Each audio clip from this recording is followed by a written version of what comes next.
ഓം ശ്രീ ഗുരുഭ്യോ നമഃ. ഓം ശ്രീ ഗണേശായ നമഃ. ഓം ശ്രീ സരസ്വത്यै നമഃ. ഓം നമോ നാരായണായ. ഓം നമോ ഭഗവതേ വാസുദേവായ. ശ്രീമദ് ഭഗവത്ഗീത അധ്യായം 1 അർജുന വിഷാദയോഗം. ധൃതരാഷ്ട്ര ഉവാച ധർമ്മക്ഷേത്രേ കുരുക്ഷേത്രേ സമവേദായുയുത്സവാ മാമകാ പാണ്ഡവാശ്ചൈവ കിം അകുർവത സഞ്ജയ. സഞ്ജയുവാച ദൃഷ്ട്വാ തൂ പാണ്ഡവാനീകം വ്യൂഢം ദുര്യോധനസ്തദാ ആചാര്യമുപസംഗമ്യ രാജാ വചനമബ്രവീത്. പശ്യൈതാം പാണ്ഡുപുത്രാണാം ആചാര്യമഹതീം ചമൂം വ്യൂഢം ദ്രുപദപുത്രേണ തവ ശിഷ്യേണ ധീമതാ. അത്ര ശൂരാ മഹേശ്വാസാ ഭീമാർജുന സമായുധി യുയുധാനോ വിരാടശ്ച ദ്രുപദശ്ച മഹാരഥാ. ദൃഷ്ടകേതുശ്ചേകിതാനാ കാശിരാജശ്ച വീര്യവാൻ പുരുജിൽ കുന്തിഭോജശ്ച ശൈബശ്ച നരപുംഗവാ. ആദ്യ അധ്യായം വരുന്നത് കുരുക്ഷേത്ര യുദ്ധക്കളത്തിലുള്ള സൈന്യ നിരീക്ഷണമാണ്. അർജുനൻ തൻ്റെ സാരഥിയായ ഭഗവാനോട് കൂടെ സൈന്യത്തിൻ്റെ നടുവിൽ തേരു നിർത്തിക്കൊണ്ട് പരസ്പരമുള്ള ആശയവിനിമയവും അർജുനൻ്റെ വിഷമതകളുമാണ് ആദ്യ അധ്യായത്തിൽ നമുക്ക് കാണാൻ സാധിക്കുന്നത്. ഭഗവത്ഗീതയിലെ തന്നെ ആദ്യ ശ്ലോകം ധൃതരാഷ്ട്രർ പറയുന്നതാണ്. തൻ്റെ തേരാളിയായ സഞ്ജയനോട് ധൃതരാഷ്ട്രർ ആദ്യത്തെ ചോദ്യം ചോദിക്കുന്നു. ഇവിടെ സഞ്ജയനോട് ചോദിക്കാൻ കാരണം ധൃതരാഷ്ട്ര മഹാരാജാവിൻ്റെ പിതാവായ വ്യാസദേവൻ ധൃതരാഷ്ട്രർക്ക് യുദ്ധം കാണുന്നതിനും അവിടെ നടക്കുന്ന സംഭവങ്ങളെല്ലാം മനസ്സിലാക്കുന്നതിനും ദിവ്യ ചക്ഷുസ്, തൻ്റെ അകക്കണ്ണുകൊണ്ട് എന്താണോ കുരുക്ഷേത്ര ഭൂമിയിൽ നടക്കുന്നത് എന്നുള്ള വസ്തുത മുഴുവനും മനസ്സിലാക്കുന്നതിനു വേണ്ടി ചക്ഷുസ് കൊടുക്കാമെന്ന് പറഞ്ഞു. എന്നാൽ ധൃതരാഷ്ട്രർക്ക് അങ്ങനെ കാണാൻ താല്പര്യമില്ലാത്തതുകൊണ്ട്, ആ വിഷമസ്ഥിതി നേരിൽ കാണാൻ ആഗ്രഹമില്ലാത്തതുകൊണ്ട് തൻ്റെ സന്തത സഹചാരിയായ സഞ്ജയന് ഇടയ്ക്കിടെ കുരുക്ഷേത്ര ഭൂമി സന്ദർശിക്കുന്നതിനും അതുപോലെ അവിടെ നടക്കുന്ന കാര്യങ്ങളെല്ലാം ഹസ്തിനപുരി രാജധാനിയിൽ ധൃതരാഷ്ട്ര മഹാരാജാവിൻ്റെ അടുത്ത് ഇരുന്നു കൊണ്ട് വിവരിച്ചു കൊടുക്കുവാനും ഉള്ള കഴിവ് കൊടുക്കുകയാണ് വ്യാസദേവൻ. അങ്ങനെയാണ് 18 ദിവസം നീണ്ടു നിൽക്കുന്ന കുരുക്ഷേത്ര യുദ്ധത്തിലെ വിവരങ്ങൾ സഞ്ജയൻ ധൃതരാഷ്ട്ര മഹാരാജാവിനെ പറഞ്ഞു മനസ്സിലാക്കി കൊടുക്കുന്നത്. ധൃതരാഷ്ട്ര ഉവാച ധർമ്മക്ഷേത്രേ കുരുക്ഷേത്രേ സമവേദായുയുത്സവഃ മാമകാ പാണ്ഡവാശ്ചൈവ കിം അകുർവത സഞ്ജയ. ധൃതരാഷ്ട്ര ഉവാച, ധൃതരാഷ്ട്രർ ചോദിക്കുകയാണ്, പറയുകയാണ്, ധർമ്മക്ഷേത്രേ കുരുക്ഷേത്രേ, ധർമ്മഭൂമിയായിട്ടുള്ള കുരുക്ഷേത്രത്തിൽ. ധർമ്മഭൂമി എന്ന് പറയാൻ കാരണം സ്മരണാതീതമായ വൈദിക കാലം മുതൽക്കേ തീർത്ഥാടകരുടെ ഒരു പുണ്യസ്ഥലമായിരുന്നു കുരുക്ഷേത്രം. ചരിത്രപരവും വൈദികവുമായി വളരെയധികം പ്രാധാന്യമുള്ള സ്ഥലമായിരുന്നു കുരുക്ഷേത്രം. മാത്രമല്ല, കുരുവംശ സ്ഥാപകനായ കുരുമഹാരാജാവ് ഭഗവാൻ മഹാവിഷ്ണുവിൽ നിന്നും ഒരു അവതാരവും നേടിയിരുന്നു. ആരാണോ ഈ പുണ്യഭൂമിയിൽ വച്ച് ജീവത്യാഗം ചെയ്യുന്നത് അവർക്ക് മോക്ഷം ലഭിക്കുമെന്ന്. അതുകൊണ്ട് തന്നെയാണ് ഡൽഹിയിൽ നിന്നും ഏകദേശം 160 കിലോമീറ്റർ ദൂരത്തുള്ള കുരുക്ഷേത്ര ഭൂമി ഭഗവാൻ യുദ്ധത്തിനായി തിരഞ്ഞെടുക്കുന്നത്. ഈ സ്ഥലത്തിന്റെ പവിത്രത അറിയാവുന്നതുകൊണ്ട് തന്നെയാണ് ധൃതരാഷ്ട്ര മഹാരാജാവ് സഞ്ജയനോട് ചോദിക്കുന്നത്, ധർമ്മക്ഷേത്രേ കുരുക്ഷേത്രേ, ധർമ്മഭൂമിയായ കുരുക്ഷേത്രത്തിൽ സമവേദായുയുത്സവ, സമവേദ ഒന്നിച്ചുകൂടിയവരും യുയുത്സവ യുദ്ധോത്സവരുമായ മാമക എൻ്റെ മക്കൾ. അവിടെ പ്രത്യേകം ധൃതരാഷ്ട്ര മഹാരാജാവിന് തൻ്റെ അനുജൻ ഇല്ല എന്നുണ്ടെങ്കിൽ കൂടിയും തൻ്റെ അനുജന്റെ മക്കളെ തൻ്റെ മക്കളെ പോലെ സ്വീകരിക്കേണ്ടതിന് പകരം മാമക എൻ്റെ എന്നുള്ള ഭാവത്തോടു കൂടിയാണ് ധൃതരാഷ്ട്രർ ചോദിക്കുന്നത് തന്നെ. മാമക പാണ്ഡവാച്ച ഏവ, പാണ്ഡുപുത്രന്മാരും എൻ്റെ മക്കളും പാണ്ഡുപുത്രന്മാരും എന്നാണ് പറയുന്നത്. ആ ശത്രുത മനസ്സിൽ നിന്നും പോകുന്നില്ല. യുദ്ധം തുടങ്ങാൻ പോവുകയാണ്. എന്നിരുന്നിട്ട് കൂടിയും ധൃതരാഷ്ട്ര മഹാരാജാവിന്റെ മനസ്സിൽ എൻ്റെ മക്കൾ എന്നുള്ള ഭാവമാണ് ഉള്ളത്. മാമക പാണ്ഡവാശ്ചയേവ കിം അകുർവത സഞ്ജയ, കിം അകുർവത എന്താണ് ചെയ്യുന്നത് സഞ്ജയ? ധർമ്മക്ഷേത്ര ഭൂമിയായിട്ടുള്ള കുരുക്ഷേത്രത്തിൽ വച്ച് കൂടിയിരിക്കുന്ന എൻ്റെ മക്കളും പാണ്ഡുപുത്രന്മാരും എന്താണ് ചെയ്യുന്നത് സഞ്ജയ എന്ന് ആദ്യ ശ്ലോകത്തിലൂടെ ധൃതരാഷ്ട്ര മഹാരാജാവ് സഞ്ജയനോട് ചോദിക്കുകയാണ്. സഞ്ജയൻ രണ്ടാമത്തെ ശ്ലോകത്തിലൂടെ അതിന് മറുപടി പറയുന്നു. സഞ്ജയ ഉവാച ദൃഷ്ട്വാ തോ പാണ്ഡവാനീകം വ്യൂഢം ദുര്യോധനസ്തദാ ആചാര്യമുപസംഗമ്യ രാജ വചനമബ്രവീത്. രാജ വചനം അബ്രവീത്. ഇപ്രകാരമുള്ള വാക്കുകൾ കൊണ്ട് സഞ്ജയൻ ധൃതരാഷ്ട്ര മഹാരാജാവിനോട് പറയുകയാണ്, ദൃഷ്ട്വാദോ പാണ്ഡവാനീകം, പാണ്ഡവന്മാരുടെ സൈന്യത്തെ ദൃഷ്ടാതു നോക്കിക്കണ്ടതിനു ശേഷം, വ്യൂഢം, ആ വ്യൂഢം വ്യൂഢം സൈന്യത്തിന്റെ ക്രമീകരണം കണ്ടുകൊണ്ട് ആചാര്യന്റെ മുൻപിൽ ചെന്ന് സംസാരിക്കുന്നു എന്നാണ് പറയുന്നത്. ഇവിടെ യുദ്ധം തുടങ്ങുന്നതിന് മുൻപ് തന്നെ ദുര്യോധനൻ വിഷമം ഉള്ളിൽ നിറഞ്ഞു കഴിഞ്ഞു. താൻ ജയിക്കുമോ എന്നുള്ള ഭാവം. കാരണം അത്ര മഹത്തരമായാണ് പാണ്ഡവ സൈന്യം വ്യൂഢീകരിച്ചിരുന്നത്. പാണ്ഡവ സൈന്യം വളരെ ചെറുതായിരുന്നു. 7 അക്ഷൗണി മാത്രമായിരുന്നു പാണ്ഡവ സൈന്യം ഉണ്ടായിരുന്നത്. എന്നാൽ ദുര്യോധന മഹാരാജാവിൻ്റെ പക്ഷത്ത് 11 അക്ഷൗണി ഉണ്ടായിരുന്നു. എന്നിട്ട് കൂടി ദുര്യോധന മഹാരാജാവിന് യുദ്ധസന്നാഹങ്ങൾ കാണുന്ന സമയത്ത്, പാണ്ഡവരുടെ യുദ്ധം കാണുന്ന സമയത്ത് ഉള്ളിൽ പേടി തോന്നുകയും തൻ്റെ ആചാര്യനോട് ചെന്ന് പറയുകയുമാണ്. ദൃഷ്ടാതോ പാണ്ഡവാനീകം വ്യൂഢം ദുര്യോധനസ്തദാ ആചാര്യമുപസംഗമ്യ, ആചാര്യം ഉപസംഗമ്യ ഗുരുവിൻ്റെ അടുത്ത് ചെന്നിട്ട്, ആരാണ് ഗുരു? ദ്രോണാചാര്യർ. ദ്രോണാചാര്യരുടെ അടുത്ത് ചെന്നുകൊണ്ട് ദുര്യോധനൻ പറയുകയാണ്, രാജാ വചനമബ്രവീത്. രാജാ, ദുര്യോധനൻ ഇപ്രകാരം പറഞ്ഞു. എന്താ പറയുന്നത്? പശൈതാം പാണ്ഡുപുത്രാണാം ആചാര്യമഹതീം ചമോം വ്യൂഢാം ദ്രുപദപുത്രേണ തവ ശിഷ്യേണ ധീമതാ. പശ്യേ ഏതാം പാണ്ഡുപുത്രാണാം, പശ്യേ കാണുക, പാണ്ഡുപുത്രന്മാരുടെ സൈന്യത്തെ നോക്കൂ. ആചാര്യ മഹതീം ചമോം, എത്ര മഹത്തായ രീതിയിലാണ് അതിനെ സജ്ജീകരിച്ചിരിക്കുന്നത്. ആരാ സജ്ജീകരിച്ചിരിക്കുന്നത്? വ്യൂഢാം ദ്രുപദപുത്രേണ, ദ്രുപദ പുത്രനായിട്ടുള്ള ദൃഷ്ടദ്യുത്മനാണ് ഈ സൈന്യം സജ്ജീകരിച്ചിരിക്കുന്നത്.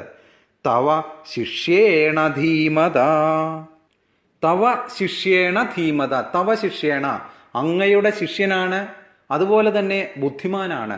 വളരെ ബുദ്ധിമാനായ ദ്രുപദപുത്രനായ ദൃഷ്ടദ്യുത്മനൻ ഒരുക്കി നിർത്തിയിരിക്കുന്ന ഈ പാണ്ഡവരുടെ സൈന്യം ഒന്ന് നോക്കൂ ഗുരു എന്ന് ദുര്യോധനൻ ദ്രോണാചാര്യരുടെ അടുത്ത് ചെന്ന് പറയുകയാണ്. ദ്രോണാചാര്യരോട് ദുര്യോധനന്റെ ഉള്ളിലിരിക്കുന്ന വിഷമം എല്ലാം പുറത്തു വരുത്തുകയാണ്.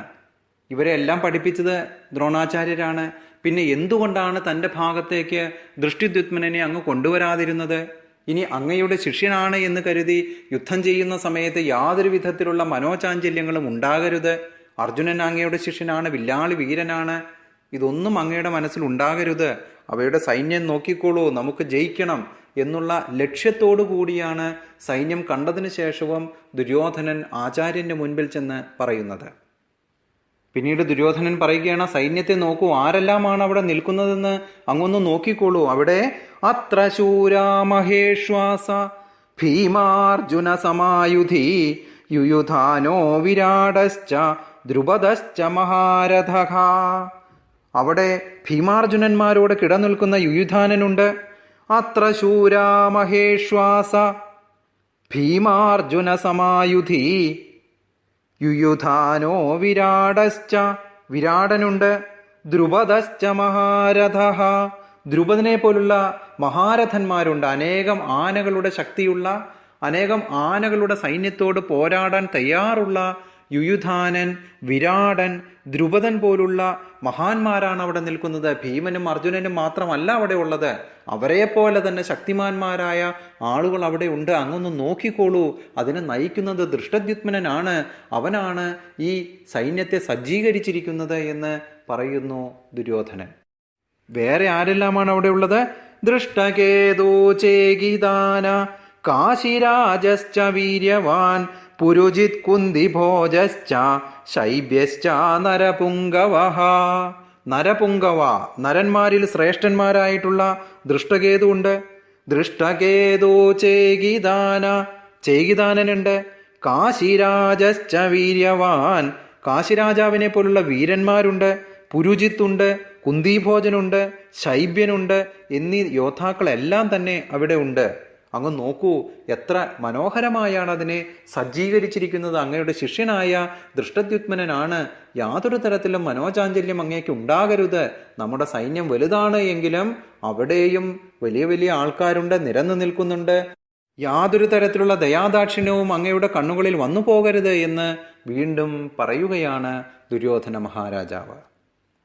ഇന്നത്തെ യുധാമന്യുശ്ച വിക്രാന്ത ഉത്തമൗജാശ്ച വീര്യവാൻ സൗഭദ്രോ ദ്രൗപദേയാശ്ച സർവ ഏവ മഹാരഥാ അസ്മാകം തു വിശിഷ്ടായേ താൻ നിബോധ ദ്വിജോത്തമാ നായകാ മമ സൈന്യസ്യ സഞ്ചാർത്തം താൻ ബ്രവീമി തേ.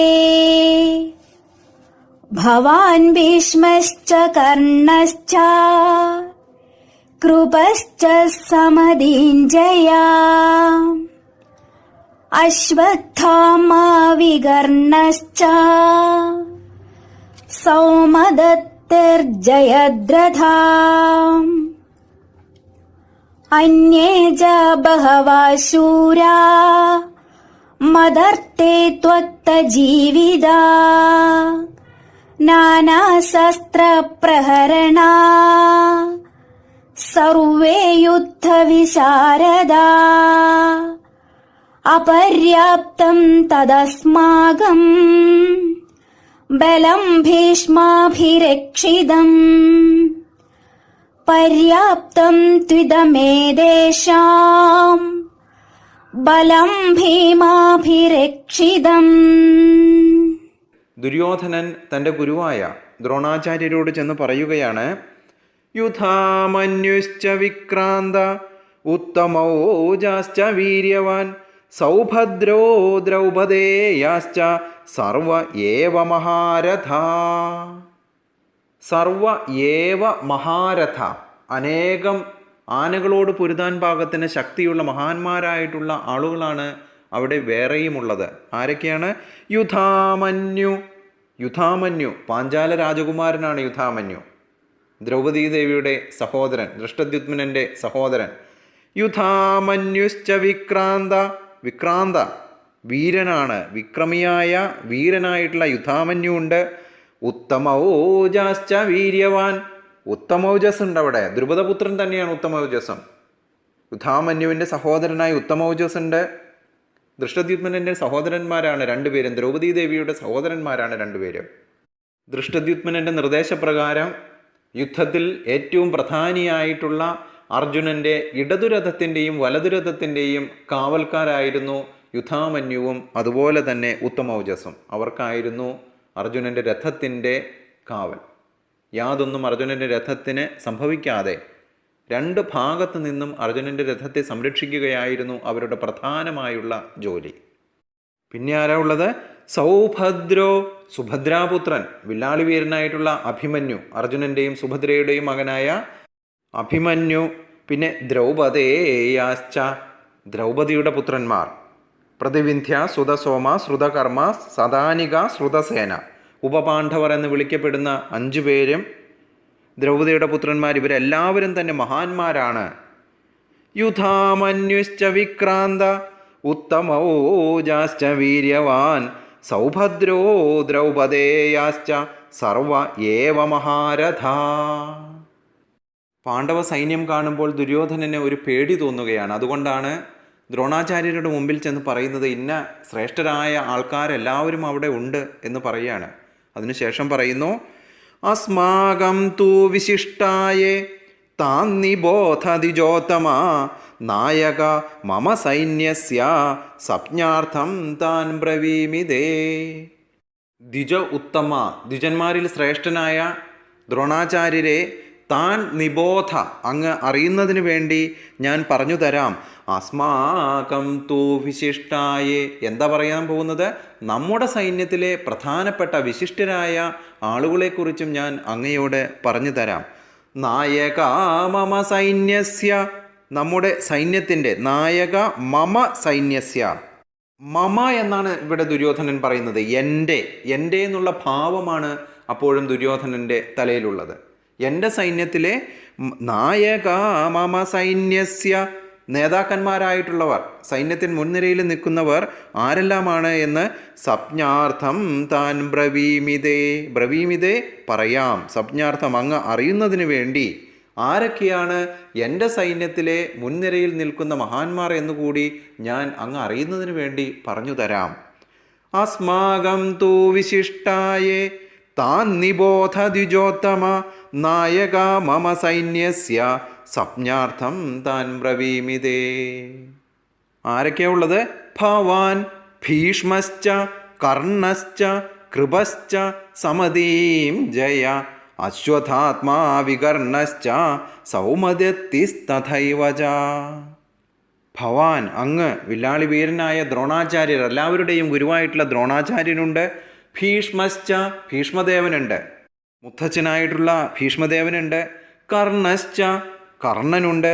കൃപശ്ച, കൃപാചാര്യരുണ്ട്. സമിതീം ജയ, ഇവരൊക്കെ ആരാണ്? എന്നും പോരിൽ ജയിക്കുന്നവരാണ്. ജയ, എപ്പോഴും പോരിൽ ജയിക്കുന്നവരായിട്ടുള്ള അങ്ങ്, ഭീഷ്മാചാര്യർ, കർണൻ, കൃപർ എന്നിവരൊക്കെ നമ്മുടെ കൂട്ടത്തിലുണ്ട്. കൂടാതെ ആരുള്ളത്? അശ്വത്ഥാത്മാ, അശ്വത്ഥാമയുണ്ട്, അങ്ങയുടെ പുത്രനായിട്ടുള്ള അശ്വത്ഥാമ. വികർണശ്ച, എൻ്റെ സഹോദരനായിട്ടുള്ള വികർണനുണ്ട്. പിന്നെ ആരാ? സൗമദത്തി, സോമദത്തൻ്റെ പുത്രനായിട്ടുള്ള സൗമദത്തിയുണ്ട്. ഇവരെല്ലാവരും തന്നെ ശ്രേഷ്ഠന്മാരാണ്. ഒരിക്കലും യാതൊരു തരത്തിലുള്ള യുദ്ധത്തിലും പരാജയപ്പെടാത്ത ഏറ്റവും ശ്രേഷ്ഠരായ വില്ലാളി വീരന്മാരായ എല്ലാവരും തന്നെ നമ്മുടെ സൈന്യത്തിലും ഉണ്ട് എന്ന് പറയുകയാണ് ദുര്യോധനൻ ദ്രോണാചാര്യരോട്. അതിനുശേഷം പറയുന്നു, അന്യേജ ബഹവാ ശൂര മദർത്ഥേ ത്യക്തജീവിത നാനാശസ്ത്രപ്രഹരണ സർവേ യുദ്ധവിശാരദ. അന്യേജ ബഹവാ ശൂര, ഇതുപോലുള്ള അനേകം ശൂരന്മാർ ഇനിയുമുണ്ട്. മദർത്ഥേ ത്യക്തജീവിത, എനിക്ക് വേണ്ടി ജീവിതം ത്യജിക്കുവാനായി വന്നിരിക്കുന്നവർ നിരവധി പേരുണ്ട്. അവർ എങ്ങനെയുള്ളവരാണ്? നാനാശസ്ത്രപ്രഹരണ, വിവിധ തരത്തിലുള്ള ആയുധങ്ങളുമായിട്ടാണ് അവർ വന്നിരിക്കുന്നത്. വെറുതെ കൈയും വീശി അല്ല വന്നിരിക്കുന്നത്. ശ്രേഷ്ഠരായിട്ടുള്ള നിരവധി ആളുകൾ, നേരത്തെ പറഞ്ഞത് ഉൾപ്പെടെ നിരവധി ആളുകളാണ് എൻ്റെ സൈന്യത്തിലുമുള്ളത്. അവർ എല്ലാവരും തന്നെ സർവേ യുദ്ധവിശാരദ, പല തരത്തിലുള്ള യുദ്ധത്തിൽ നിപുണന്മാരായിട്ടുള്ള ഇഷ്ടംപോലെ ആയുധങ്ങളുമായിട്ടാണ് വന്നിരിക്കുന്നത്. അതിനുശേഷം ദുര്യോധനൻ ദ്രോണാചാര്യരോട് പറയുന്നു, അപര്യാപ്തം തദസ്മാകം ബലം ഭീഷ്മാഭിരക്ഷിതം പര്യാപ്തം തിതമേതേഷാം ബലം ഭീമാഭിരക്ഷിതം. അപര്യാപ്തം തത് അസ്മാകം, അങ്ങനെയിരിക്കുന്ന നമ്മുടെ സൈന്യം അളവറ്റതാണ്. മാത്രമല്ല ആരാണ് രക്ഷിക്കുന്നത്? ബലം ഭീഷ്മാഭിരക്ഷിതം. ഭീഷ്മാചാര്യരാണ് അത് രക്ഷിക്കുന്നത്. നമ്മുടെ സൈന്യത്തിനെ സംരക്ഷിക്കുന്നത്, നമ്മുടെ സൈന്യത്തിൻ്റെ നായകത്വം ഭീഷ്മരുടെ കയ്യിലാണ്. എന്നാൽ പാണ്ഡവ സൈന്യമോ പര്യാപ്തം ഇതം ഏതേഷാം. പാണ്ഡവ സൈന്യബലം പര്യാപ്തമാണ്. അതുമാത്രമല്ല അത് സംരക്ഷിക്കുന്നത് ബലം ഭീമാഭിരക്ഷിതം. ഭീമസേനനാണ്, യുദ്ധത്തിൽ വലിയ പരിചയമൊന്നുമില്ലാത്ത ഭീമസേനനാണ് അവരുടെ സൈന്യത്തെ സംരക്ഷിക്കുന്നത്. നമ്മുടെ സൈന്യമാകട്ടെ മഹാനായ ഭീഷ്മാചാര്യരാണ് സംരക്ഷിക്കുന്നത്. ദുര്യോധനൻ്റെ സൈന്യം വളരെ വലുതാണല്ലേ, 11 അക്ഷൗണിയുണ്ട് അവിടെ. ഒരക്ഷൗണി എന്ന് പറയുമ്പോൾ തന്നെ 21,870 രഥം, 21,870 ആന, 65,610 കുതിര, 1,09,350 കാലാൾ സൈന്യം. ഇത്രയും കൂടിയതാണ് ഒരു അക്ഷൗണി. അപ്പോൾ 11 അക്ഷൗണിയുണ്ട് അവിടെ ദുര്യോധനൻ്റെ ഭാഗത്ത്. പാണ്ഡവരുടെ ഭാഗത്താണെങ്കിൽ വെറും 7 അക്ഷൗണി മാത്രമേ ഉള്ളൂ. എന്നിരുന്നാൽ തന്നെയും ദുര്യോധനൻ പേടിയാണ്. കാരണം വളരെ ശ്രേഷ്ഠരായിട്ടുള്ളവരാണ് അവിടെ ഉള്ളത്. ദ്രൗപദീപുത്രന്മാർ, സുഭദ്രാപുത്രൻ, അർജുനൻ, ഭീമസേനൻ, യുയുധാനൻ, വിരാടൻ, ഇതുപോലുള്ള അനേകം മഹാന്മാർ അവിടെ ഉണ്ട് എന്ന് ദ്രോണാചാര്യരോട് പറയുന്നു. കൂടാതെ പാണ്ഡവ സൈന്യം സജ്ജീകരിച്ചിരിക്കുന്നതാകട്ടെ ദ്രോണാചാര്യരുടെ ശിഷ്യനായിട്ടുള്ള ദൃഷ്ടദ്യുമ്നനുമാണ്. ദൃഷ്ടദ്യുമ്നനാണ് എങ്കിൽ ദ്രോണാചാര്യരെ വധിക്കുന്നതിന് വേണ്ടിയാണ് ജന്മം എടുത്തിട്ടുള്ളത് പോലും. ഇതെല്ലാമാണ് ദുര്യോധനൻ്റെ ഉള്ളിൽ ഭയമുണ്ടാക്കുന്നത്. ഇന്നത്തെ ശ്രീമദ് അയനേഷു ച സർവേഷു യഥാഭാഗമവസ്ഥിതാ ഭീഷ്മമേവാഭിരക്ഷന്തു ഭവന്തഃ സർവ ഏവ ഹി തസ്യ സഞ്ജനയൻ ഹർഷം കുരു വൃദ്ധ പിതാമഹ സിംഹനാദം വിനദോശ്ചൈ ശംഖം ദദ്മൗ പ്രതാപവാൻ തദസംഘാശ്ച ഭേര്യശ്ച പണവാനഗോമുഖാ സഹസൈവാഭ്യഹന്യന്ത സശബ്ദസ്തു മുലോഭവത് തദശ്വേതൈർഹയൈർയുക്തേ മഹതി സ്യന്ദനെ സ്ഥിതൗ മാധവാ പാണ്ഡവാശ്ചൈവ ദിവ്യൗ ശംഖോ പ്രദദ്മധോ പാഞ്ചജന്യം ഹൃഷീകേശോ ദേവദത്തം ധനഞ്ജയാ പൗണ്ഡ്രം ദദ്മൗ മഹാശംഖം ഭീമകർമാവൃകോദരാ അയനേഷു ച സർവേഷു യഥാഭാഗമവസ്ഥിതാ ഭീഷ്മം ഏവാഭിരക്ഷന്തു ഭവന്തഃ സർവ ഏവ ഹി. അയനേഷു ച സർവേഷു, അയനേഷു ച സർവേഷു, എല്ലാ പ്രധാനപ്പെട്ട ഭാഗങ്ങളിലും സർവ ഇടങ്ങളിലും യഥാ ഭാഗം അവസ്ഥിത, യഥാഭാഗങ്ങളിൽ എവിടെയാണോ നിയോഗിച്ചിരിക്കുന്നത് അവിടെ നിന്നുകൊണ്ട് ഓരോരുത്തരും അവരുടെ തന്ത്രപ്രധാനമായ ഭാഗങ്ങളിൽ നിന്നുകൊണ്ട് ഭീഷ്മമേവ അഭിരക്ഷന്തു, ഭീഷ്മരെ സംരക്ഷിക്കണം. ഭവന്തഃ സർവ ഏവ ഹി, എല്ലാവരും ചേർന്ന് കുരുവൃദ്ധനായ പിതാമഹനായിട്ടുള്ള യുദ്ധത്തിൻ്റെ പ്രധാന കേന്ദ്രമായ നമ്മുടെ സൈന്യത്തിൻ്റെ നട്ടെല്ലായ ഭീഷ്മരെ രക്ഷിക്കണമെന്ന് പറയുകയാണ് ദ്രോണാചാര്യരോട് ദുര്യോധനൻ. അർജുനനെ രക്ഷിക്കുന്നതിനും 2 പേരെ ദൃഷ്ടദ്യുമ്നൻ ഏർപ്പാടാക്കിയിട്ടുണ്ട് അല്ലേ? യുധാമന്യുവും അതുപോലെ തന്നെ ഉത്തമൗജസും. ഇവരാണ് അർജുന രഥത്തെ ഇടതും വലതും തിന്ന് രക്ഷിച്ചു പോരുന്നത്. അതുപോലെ തന്നെ ഭീഷ്മസേനനെയും രക്ഷിക്കണം. യുദ്ധം തുടങ്ങിക്കഴിഞ്ഞാൽ ശ്രദ്ധയെല്ലാം മാറിപ്പോകും. ശത്രുക്കൾ ഭീഷ്മരെ ഒരുമിച്ച് ആക്രമിക്കാൻ സാധ്യതയുണ്ട്. അദ്ദേഹം വൃദ്ധനാണ്. അതുകൊണ്ട് പ്രത്യേക ശ്രദ്ധ അദ്ദേഹത്തിൻ്റെ മേൽ വേണമെന്നാണ് ദുര്യോധനൻ ഇവിടെ ദ്രോണാചാര്യരെ ഓർമ്മിപ്പിക്കുന്നത്. നമ്മളൊരു ഫുട്ബോൾ കളിയാണെങ്കിലും അങ്ങനെ തന്നെയല്ലേ, ഏത് ക്രിക്കറ്റ് കളിയാണെങ്കിലും അങ്ങനെ തന്നെയാണ്. ഏറ്റവും നന്നായി പെർഫോം ചെയ്യുന്ന, ആ മത്സരത്തെ ജയിപ്പിക്കാൻ കഴിവുള്ള ആളുടെ നേരെയായിരിക്കും മറ്റുള്ള എതിർഭാഗത്തിൻ്റെ ശ്രദ്ധ മുഴുവനും.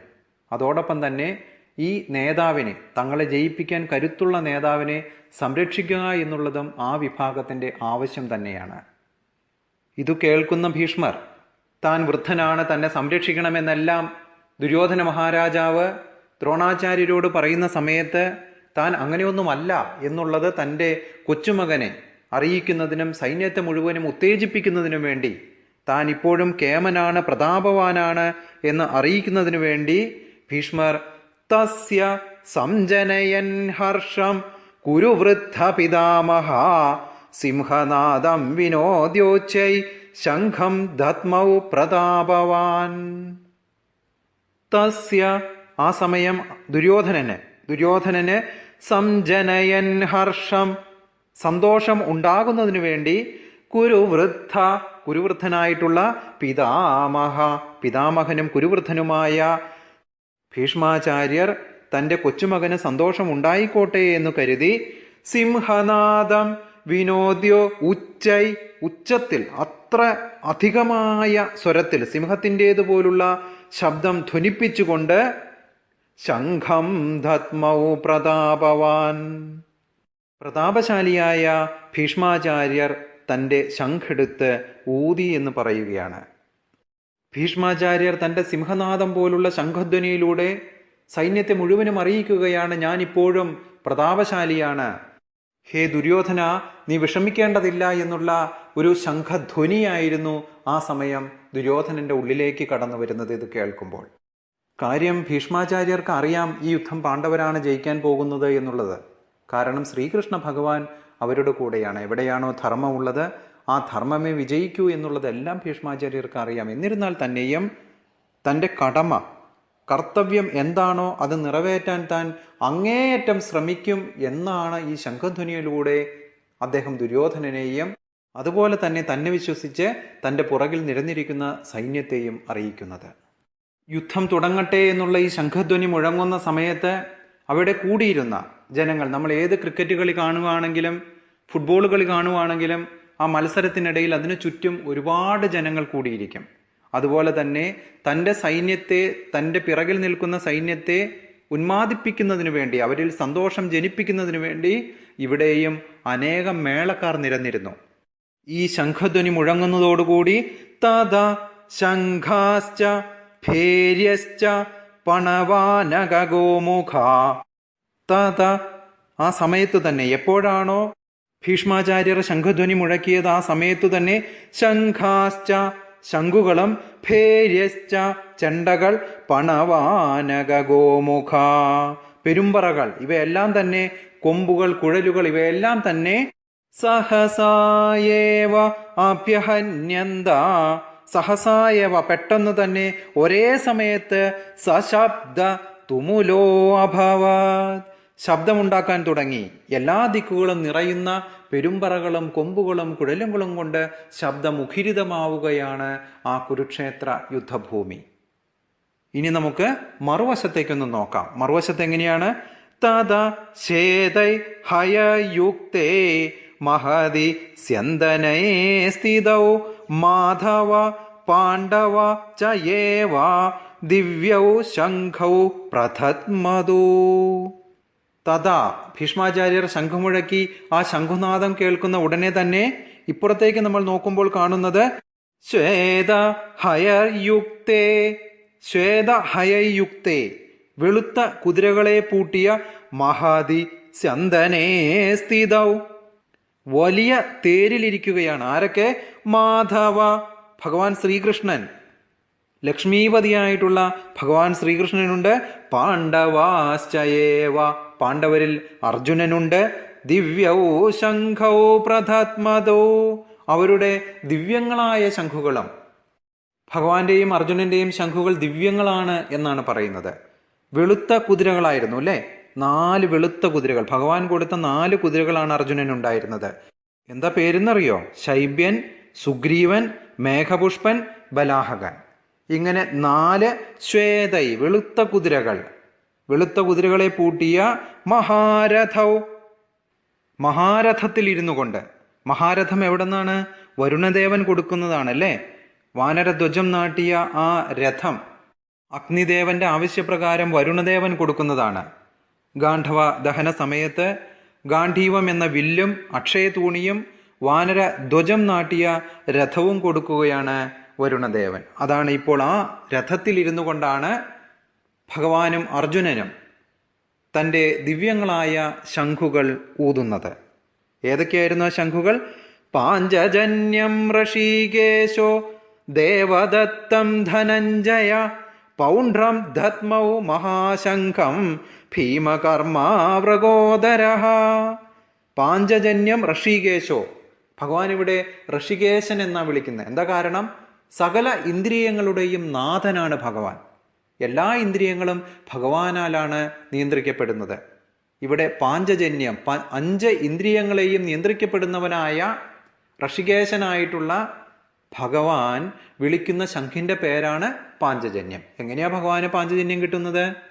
പണ്ട് തൻ്റെ ഗുരുവായ സാന്ദീപനി മഹർഷിയുടെ പുത്രനെ ഗുരുദക്ഷിണയായി ഗുരു ആവശ്യപ്പെടുന്ന സമയത്ത് സമുദ്രത്തിനടിയിൽ തൻ്റെ ഗുരുവിൻ്റെ പുത്രനെ അന്വേഷിച്ച് ചെല്ലുന്ന ഭഗവാൻ ശംഖാസുരൻ അല്ലെങ്കിൽ പാഞ്ചജന്യൻ എന്ന അസുരനുമായി യുദ്ധത്തിൽ ഏർപ്പെടുന്നു. ഈ അസുരൻ ഈ ശംഖിൻ്റെ ഉള്ളിലാണ് ഒളിച്ചു താമസിച്ചിരുന്നത്. ആ ശംഖാസുരനെ അല്ലെങ്കിൽ പാഞ്ചജന്യനെ യുദ്ധത്തിൽ വധിച്ച് ഭഗവാൻ ആ ശംഖ് കൈപ്പെടുത്തിയതാണ് പാഞ്ചജന്യം എന്ന് പറയുന്ന ഭഗവാൻ ഉപയോഗിക്കുന്ന ശംഖ്. ശത്രുവിൻ്റെ മേൽ എപ്പോഴും വിജയമുണ്ടാകും. ശംഖാസുരനെ വധിച്ചതിന് ശേഷം ഭഗവാൻ ആ ശംഖെടുത്ത് ഊതുകയാണ്. ശത്രുവിൻ്റെ മേലുള്ള വിജയത്തെയാണ് പാഞ്ചജന്യം എന്ന ഭഗവാന്റെ ശംഖ് കുറിക്കുന്നത്. അതുപോലെ തന്നെ ദേവദത്തം ധനഞ്ജയ. ധനഞ്ജയൻ. ആരാ ധനഞ്ജയൻ? അർജുനൻ. എന്തുകൊണ്ടാണ് അർജുനനെ ധനഞ്ജയൻ എന്ന് വിളിക്കുന്നത്? രാജസൂയ യജ്ഞത്തിനു വേണ്ടി 4 ദിക്കുകളിലേക്കും പാണ്ഡവന്മാർ പോയില്ലേ. അങ്ങനെ ധനഞ്ജയനായിട്ടുള്ള അർജുനനാണ് 100 വർഷക്കാലം ചിലവഴിച്ചാലും തീരാത്തത്ര ധനം സ്വരൂപിച്ച് തൻ്റെ ജ്യേഷ്ഠനായ യുധിഷ്ഠിര മഹാരാജാവിന് യജ്ഞം നടത്തുന്നതിന് കൊണ്ടുവന്ന് കൊടുക്കുന്നത്. അതുകൊണ്ടാണ് അർജുനനെ ധനഞ്ജയ എന്ന് വിളിക്കുന്നത്. ധനഞ്ജയനായിട്ടുള്ള അർജുനൻ ദേവദത്തം എന്ന ശംഖ മുഴക്കുന്നത്. എവിടെ നിന്നാണ് അർജുനന് ദേവദത്തം കിട്ടുന്നത്? പണ്ട് ഇന്ദ്രദേവന്റെ നിർദ്ദേശപ്രകാരം നിവാത കവച കാലകേയ വധം ചെയ്യേണ്ടി വന്നു അർജുനന്. ഈ രാക്ഷസന്മാരെ തോൽപ്പിക്കുന്നതിന് വേണ്ടി ഇന്ദ്രദേവൻ അർജുനനെ വിളിച്ചിരുന്നു. ആ സമയത്ത് അർജുനൻ ഇവരുമായി യുദ്ധത്തിൽ ഏർപ്പെടുകയും ഇവരെ തോൽപ്പിക്കുകയും ചെയ്തു.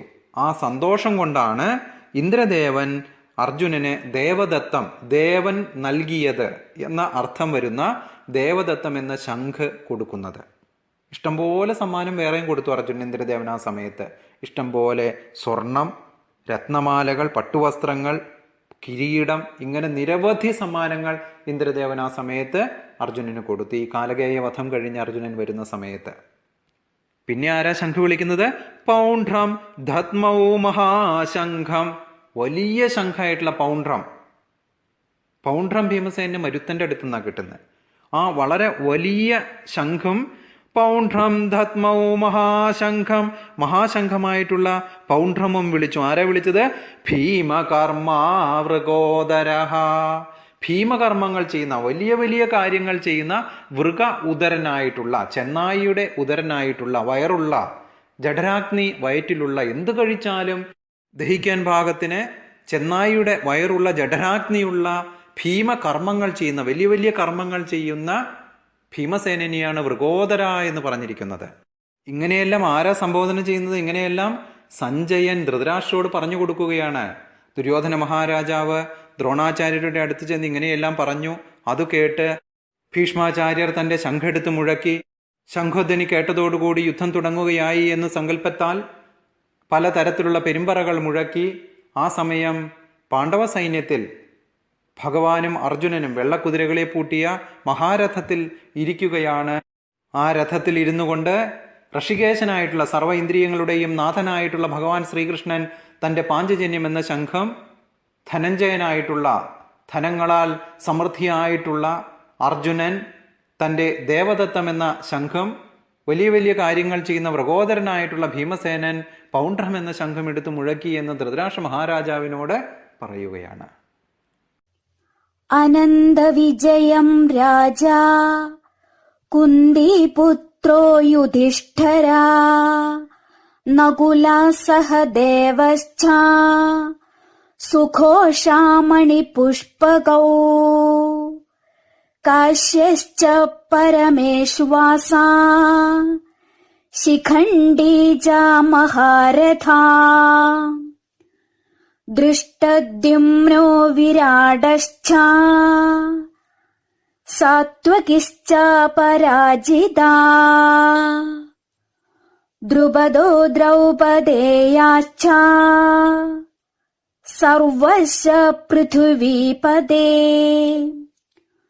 സൗഭദ്രശ്ച മഹാബാഹു ശംഖാൻ ദദ്മൗ പൃഥക് പൃഥക് സാഘോഷോധാർത്തരാഷ്ട്രാണാം ഹൃദയാനി വ്രധാരയത് നഭശ്ച പൃഥുവീം ചൈവ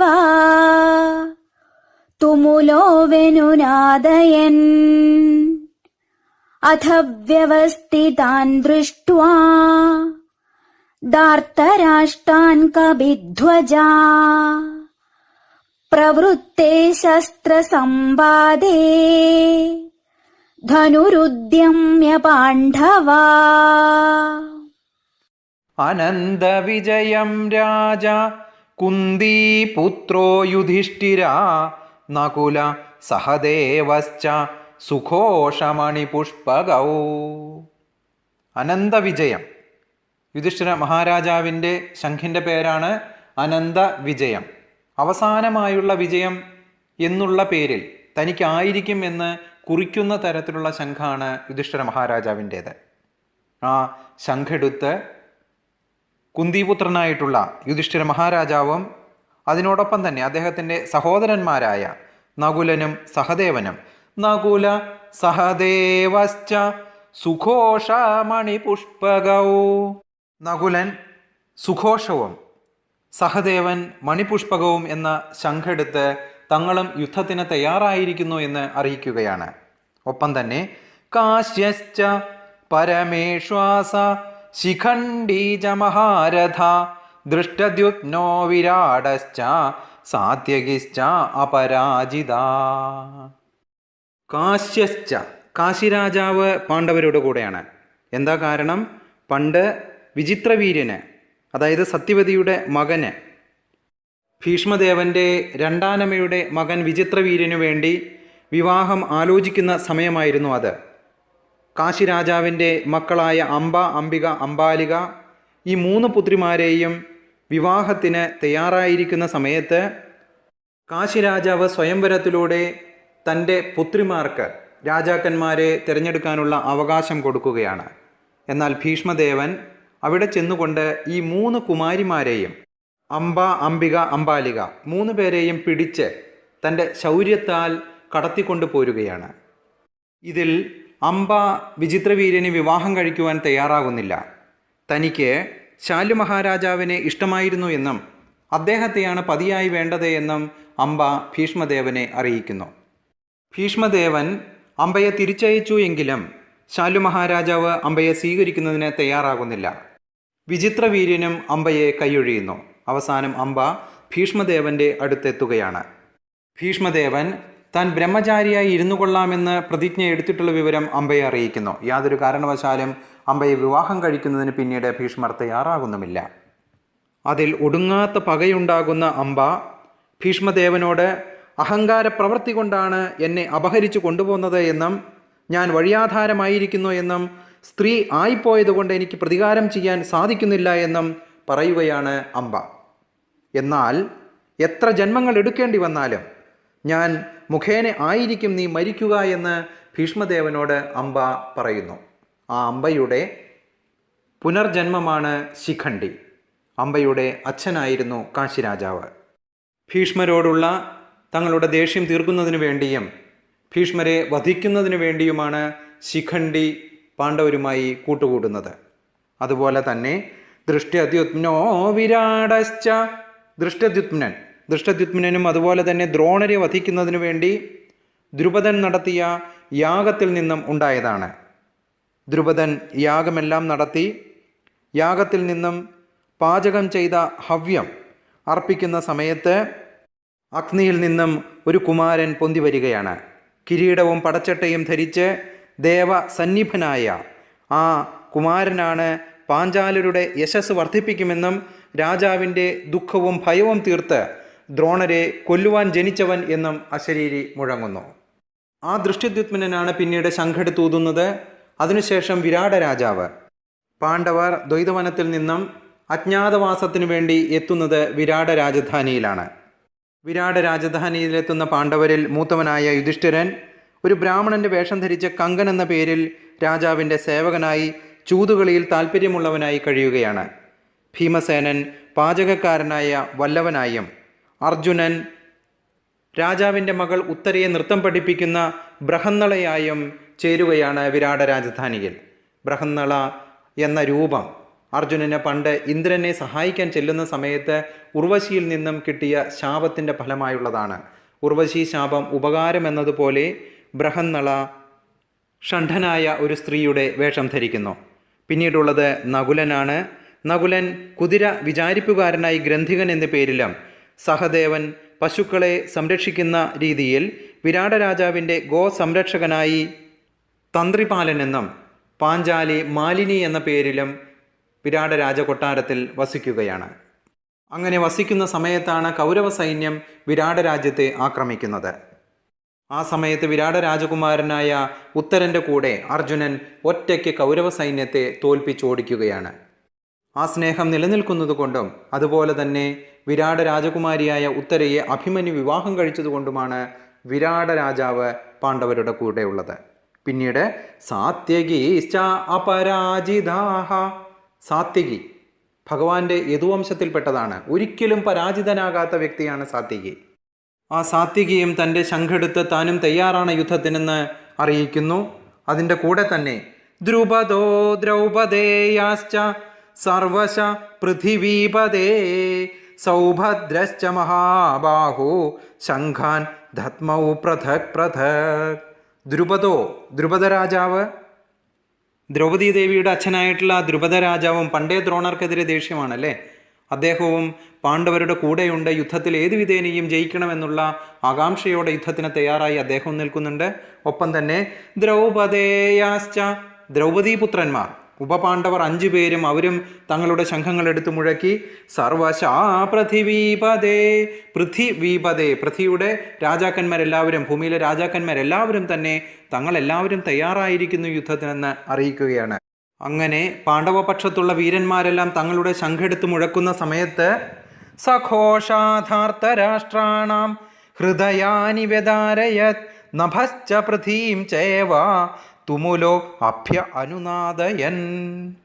സഘോഷ, ഈ ആഘോഷങ്ങളെല്ലാം ചേർന്നു കഴിയുന്ന സമയത്ത് പാണ്ഡവപക്ഷത്തുള്ള എല്ലാവരും തങ്ങളുടേതായിട്ടുള്ള ശംഖങ്ങളെടുത്ത് മുഴക്കുന്ന സമയത്ത് ആ ആഘോഷത്തിനിടയിൽ ധാർത്തരാഷ്ട്രാണാം, ധൃതരാഷ്ട്ര പുത്രന്മാരുടെ ഹൃദയാനി വ്യദാരയ, ഹൃദയം പിളർന്നുപോയി എന്നാണ് പറയുന്നത്. കൗരവർ ശംഖെടുത്ത് ഊതിക്കഴിഞ്ഞ സമയത്ത് പാണ്ഡവരുടെ ഹൃദയം പിളർന്നു എന്ന് പറയുന്നില്ല അല്ലേ. അവർ അതൊരു ഉത്തേജിതമായിട്ടാണ് കണക്കാക്കിയത്. പക്ഷേ കൗരവർ, പാണ്ഡവർ പക്ഷത്തുണ്ടായിരുന്ന ആളുകളുടെ ശംഖങ്ങൾ കേൾക്കുന്ന സമയത്ത് ഇത്രയും ഘോരമായ ശബ്ദമാണോ എന്നുള്ള രീതിയിൽ പൃഥ്വി, നഭ, ആകാശവും ഭൂമിയും എല്ലാം തന്നെ നടുങ്ങുമാറുള്ള ആ ശബ്ദം കേൾക്കുന്ന സമയത്ത്, പ്രത്യേകിച്ചും ഭഗവാന്റെയും അർജുനൻ്റെയും ഭീമൻ്റെയും എല്ലാം ശംഖുകളിൽ നിന്ന് മുഴങ്ങുന്ന ശബ്ദം അത്രയും ഘോരവും ഭീതിജനകവുമായിരുന്നു. അതും ആ ശംഖമുഴക്കങ്ങൾ ആകാശത്തും ഭൂമിയിലും മാറ്റൊലിക്കൊണ്ടു എന്നും പറയുന്നു. അതിനുശേഷം സഞ്ജയൻ ധൃതരാഷ്ട്ര മഹാരാജാവിനോട് പറയുകയാണ്, അഥ വ്യവസ്ഥിതാൻ ദൃഷ്ട്വാ ധാർത്തരാഷ്ട്രാൻ കപിധ്വജ പ്രവർത്തേ ശസ്ത്രസമ്പാദേ ധനുരുദ്യമ പാണ്ഡവ ഋഷികേശം തഥാ വാക്യം ഇദമാഹമഹീപദേ. അഥ വ്യവസ്ഥിതാൻ ദൃഷ്ട്വാ, അഥ അനന്തരം, വ്യവസ്ഥിതാൻ തൻ്റെ തേരിൽ തയ്യാറായി നിന്നുകൊണ്ട് നോക്കുകയാണ്. ആരെയാണ് നോക്കുന്നത്? ധാർത്തരാഷ്ട്രാൻ, ധൃതരാഷ്ട്ര പുത്രന്മാരെ നോക്കുകയാണ്. എവിടെയാണ് നിൽക്കുന്നത്? കപിധ്വജ, കപി ധ്വജമായിട്ടുള്ള രഥത്തിൽ നിന്നുകൊണ്ട്. ഏത് കവിയാണ് ധ്വജത്തിലിരിക്കുന്നത്? ഹനുമാൻ സ്വാമിയാണ് ഇരിക്കുന്നത്. അർജുനൻ്റെ രഥത്തിൻ്റെ മുകളിൽ, ശ്രീകൃഷ്ണ ഭഗവാൻ സാരഥിയായിരിക്കുന്ന രഥത്തിൻ്റെ മുകളിൽ കൊടി അടയാളമായിട്ടുള്ളത് ഹനുമാൻ സ്വാമിയാണ്. പണ്ട് അർജുനൻ തീർത്ഥയാത്ര പോകുമ്പോൾ ഹനുമാൻ സ്വാമിയും അതുപോലെ തന്നെ അർജുനനും തമ്മിൽ ഒരു പന്തയം വയ്ക്കുകയും ഭഗവാൻ അതിൽ ഇടപെട്ടുകൊണ്ട് ഹനുമാൻ സ്വാമിയോട് അർജുനൻ്റെ രഥത്തിൽ അർജുനന് കൂടുതൽ ശക്തി പകരുന്നതിന് വേണ്ടി കൊടിയടയാളമായി ഉണ്ടാകണമെന്ന് അപേക്ഷിക്കുകയുമായിരുന്നു. അങ്ങനെയാണ് ഹനുമാൻ കൊടിയടയാളമായി അർജുനൻ്റെ രഥത്തിൽ വരുന്നത്. അങ്ങനെയുള്ള ആ രഥത്തിൽ ഇരുന്നു കൊണ്ട് പ്രവർത്തേ ശസ്ത്ര സമ്പാദേ,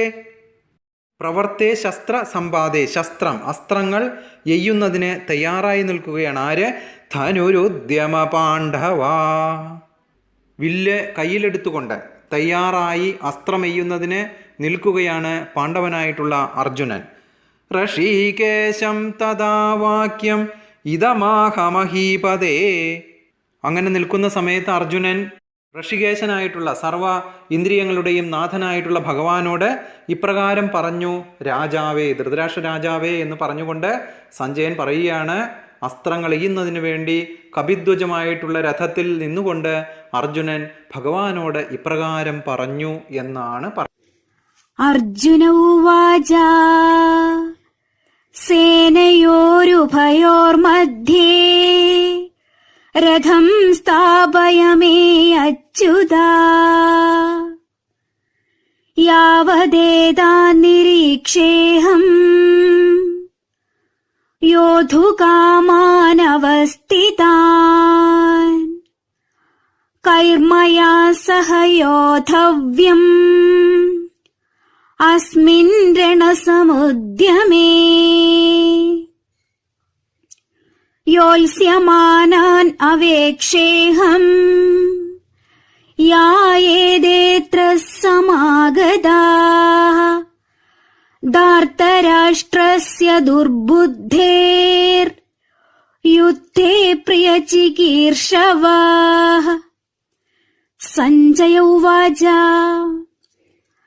ഏവമുക്തോ ഹൃഷീകേശോ ഗുഡാകേശേന ഭാരത സേനയോരുഭയോർമധ്യേ സ്ഥാപയിത്വാ രഥോത്തമം ഭീക്ഷ്മദ്രോണ പ്രമുഖതാഃ സർവേഷാം ജാമഹീക്ഷിതാം ഉവാച പാർത്ഥ പശ്യൈതാൻ സമവേദാൻ കുരുനിധി തത്ര പശ്യസ്ഥിതാൻ പാർത്ഥ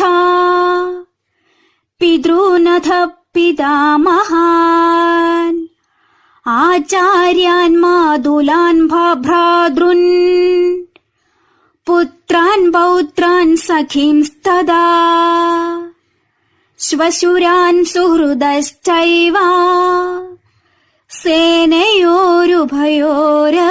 അർജുന ഉവാച സേനയോരുഭയോർമധ്യേ രഥം സ്ഥാപയമേ അച്യുത യാവദേതാൻ നിരീക്ഷേയഹം യോധുകാമാനവസ്ഥിതാൻ.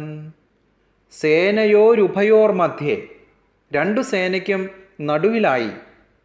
സേനയോർ ഉഭയോർ, ഉഭ രണ്ട് സൈന്യങ്ങൾക്കും നടുവിലായി രഥം സ്ഥാപയമേ അച്യുത.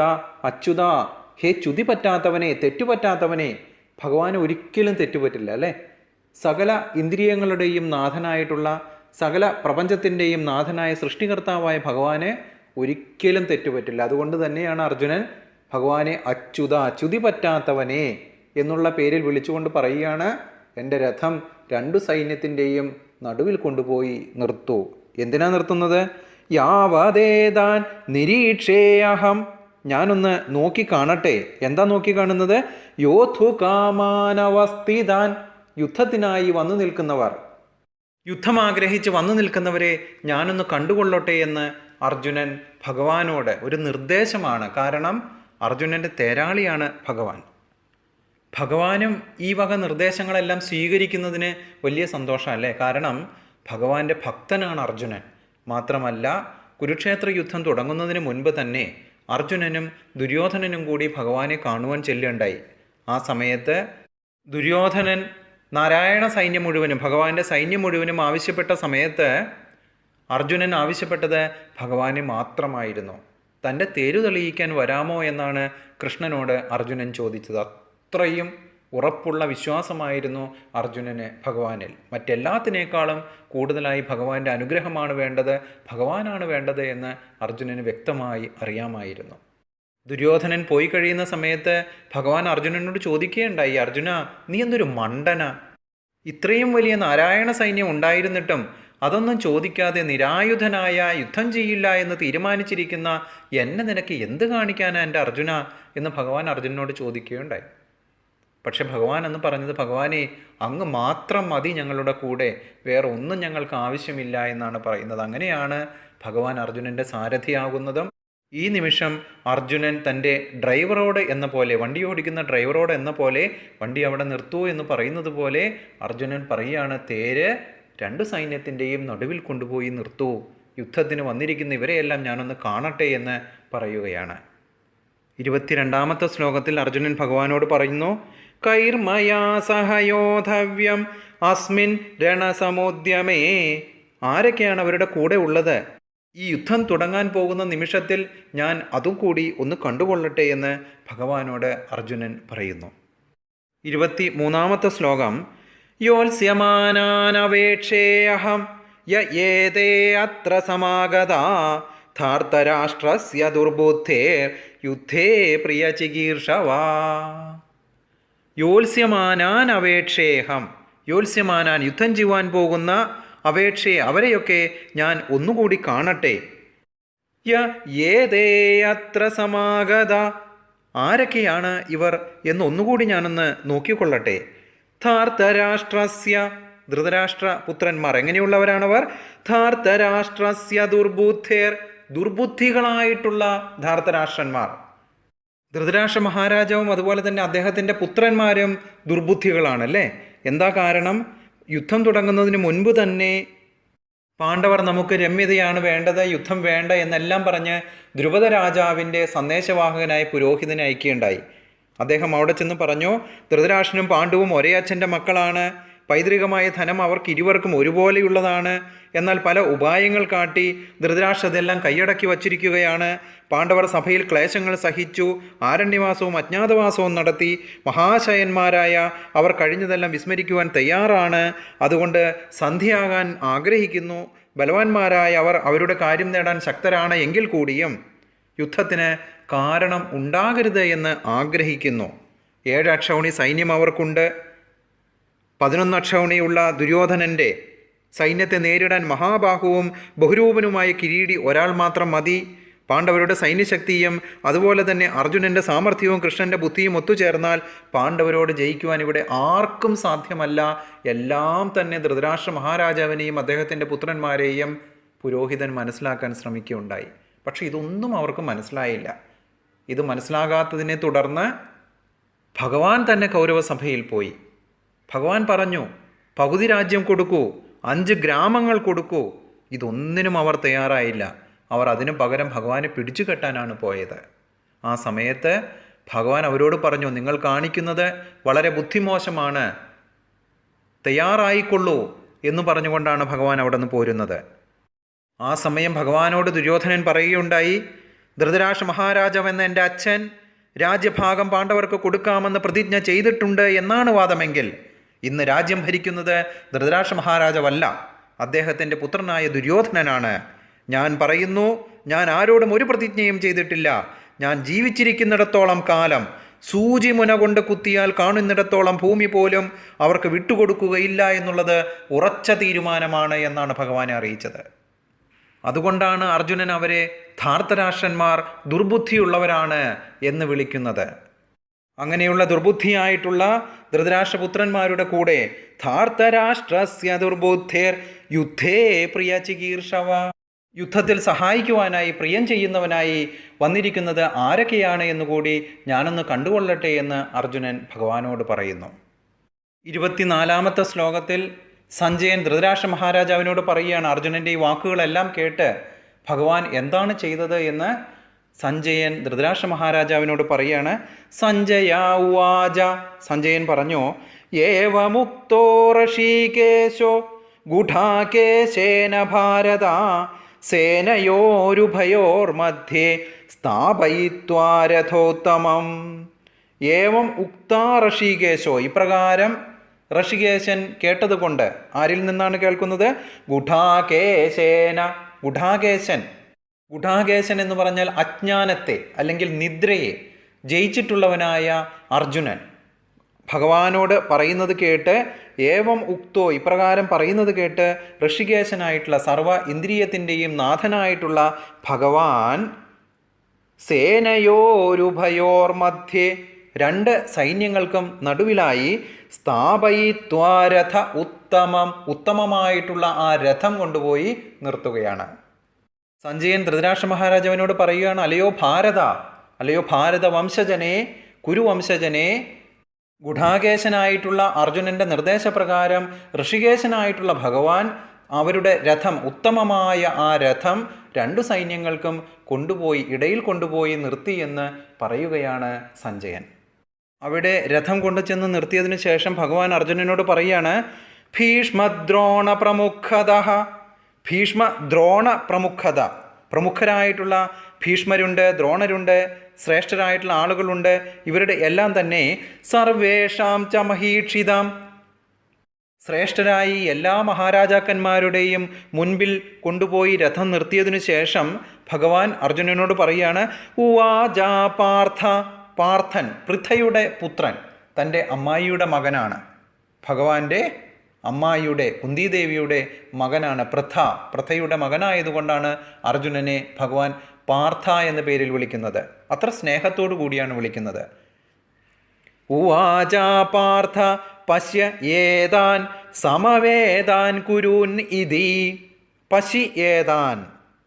പശ്യ, നോക്കിക്കണ്ടാലും, നോക്കൂ അർജുന, നീ നോക്കൂ, സമവേദാൻ കുരുൻ ഇതി, കൂടിച്ചേർന്നിരിക്കുന്ന ഈ കുരൂൻ കൗരവന്മാരെ നോക്കിക്കാണൂ. ആരൊക്കെയാണ് ഇവിടെ വന്നിരിക്കുന്നത് എന്ന് നീ നല്ലവണ്ണം നോക്കിക്കണ്ടോളൂ. പാർത്ഥ, പൃഥയുടെ പുത്ര, എൻ്റെ അമ്മായിയുടെ മകനെ എന്ന രീതിയിൽ ഭഗവാൻ പറയുകയാണ്. ത്രാപശ്യത് സ്ഥിതാൻ പാർത്ഥഃ പിതൃനഥ പിതാമഹാൻ ആചാര്യാൻ മാതുലാൻ ഭ്രാതൃൻ പുത്രാൻ പൗത്രാൻ സഖീംസ്തഥാ ശ്വശുരാൻ സുഹൃദശ്ചൈവ സേനയോരുഭയോപരി.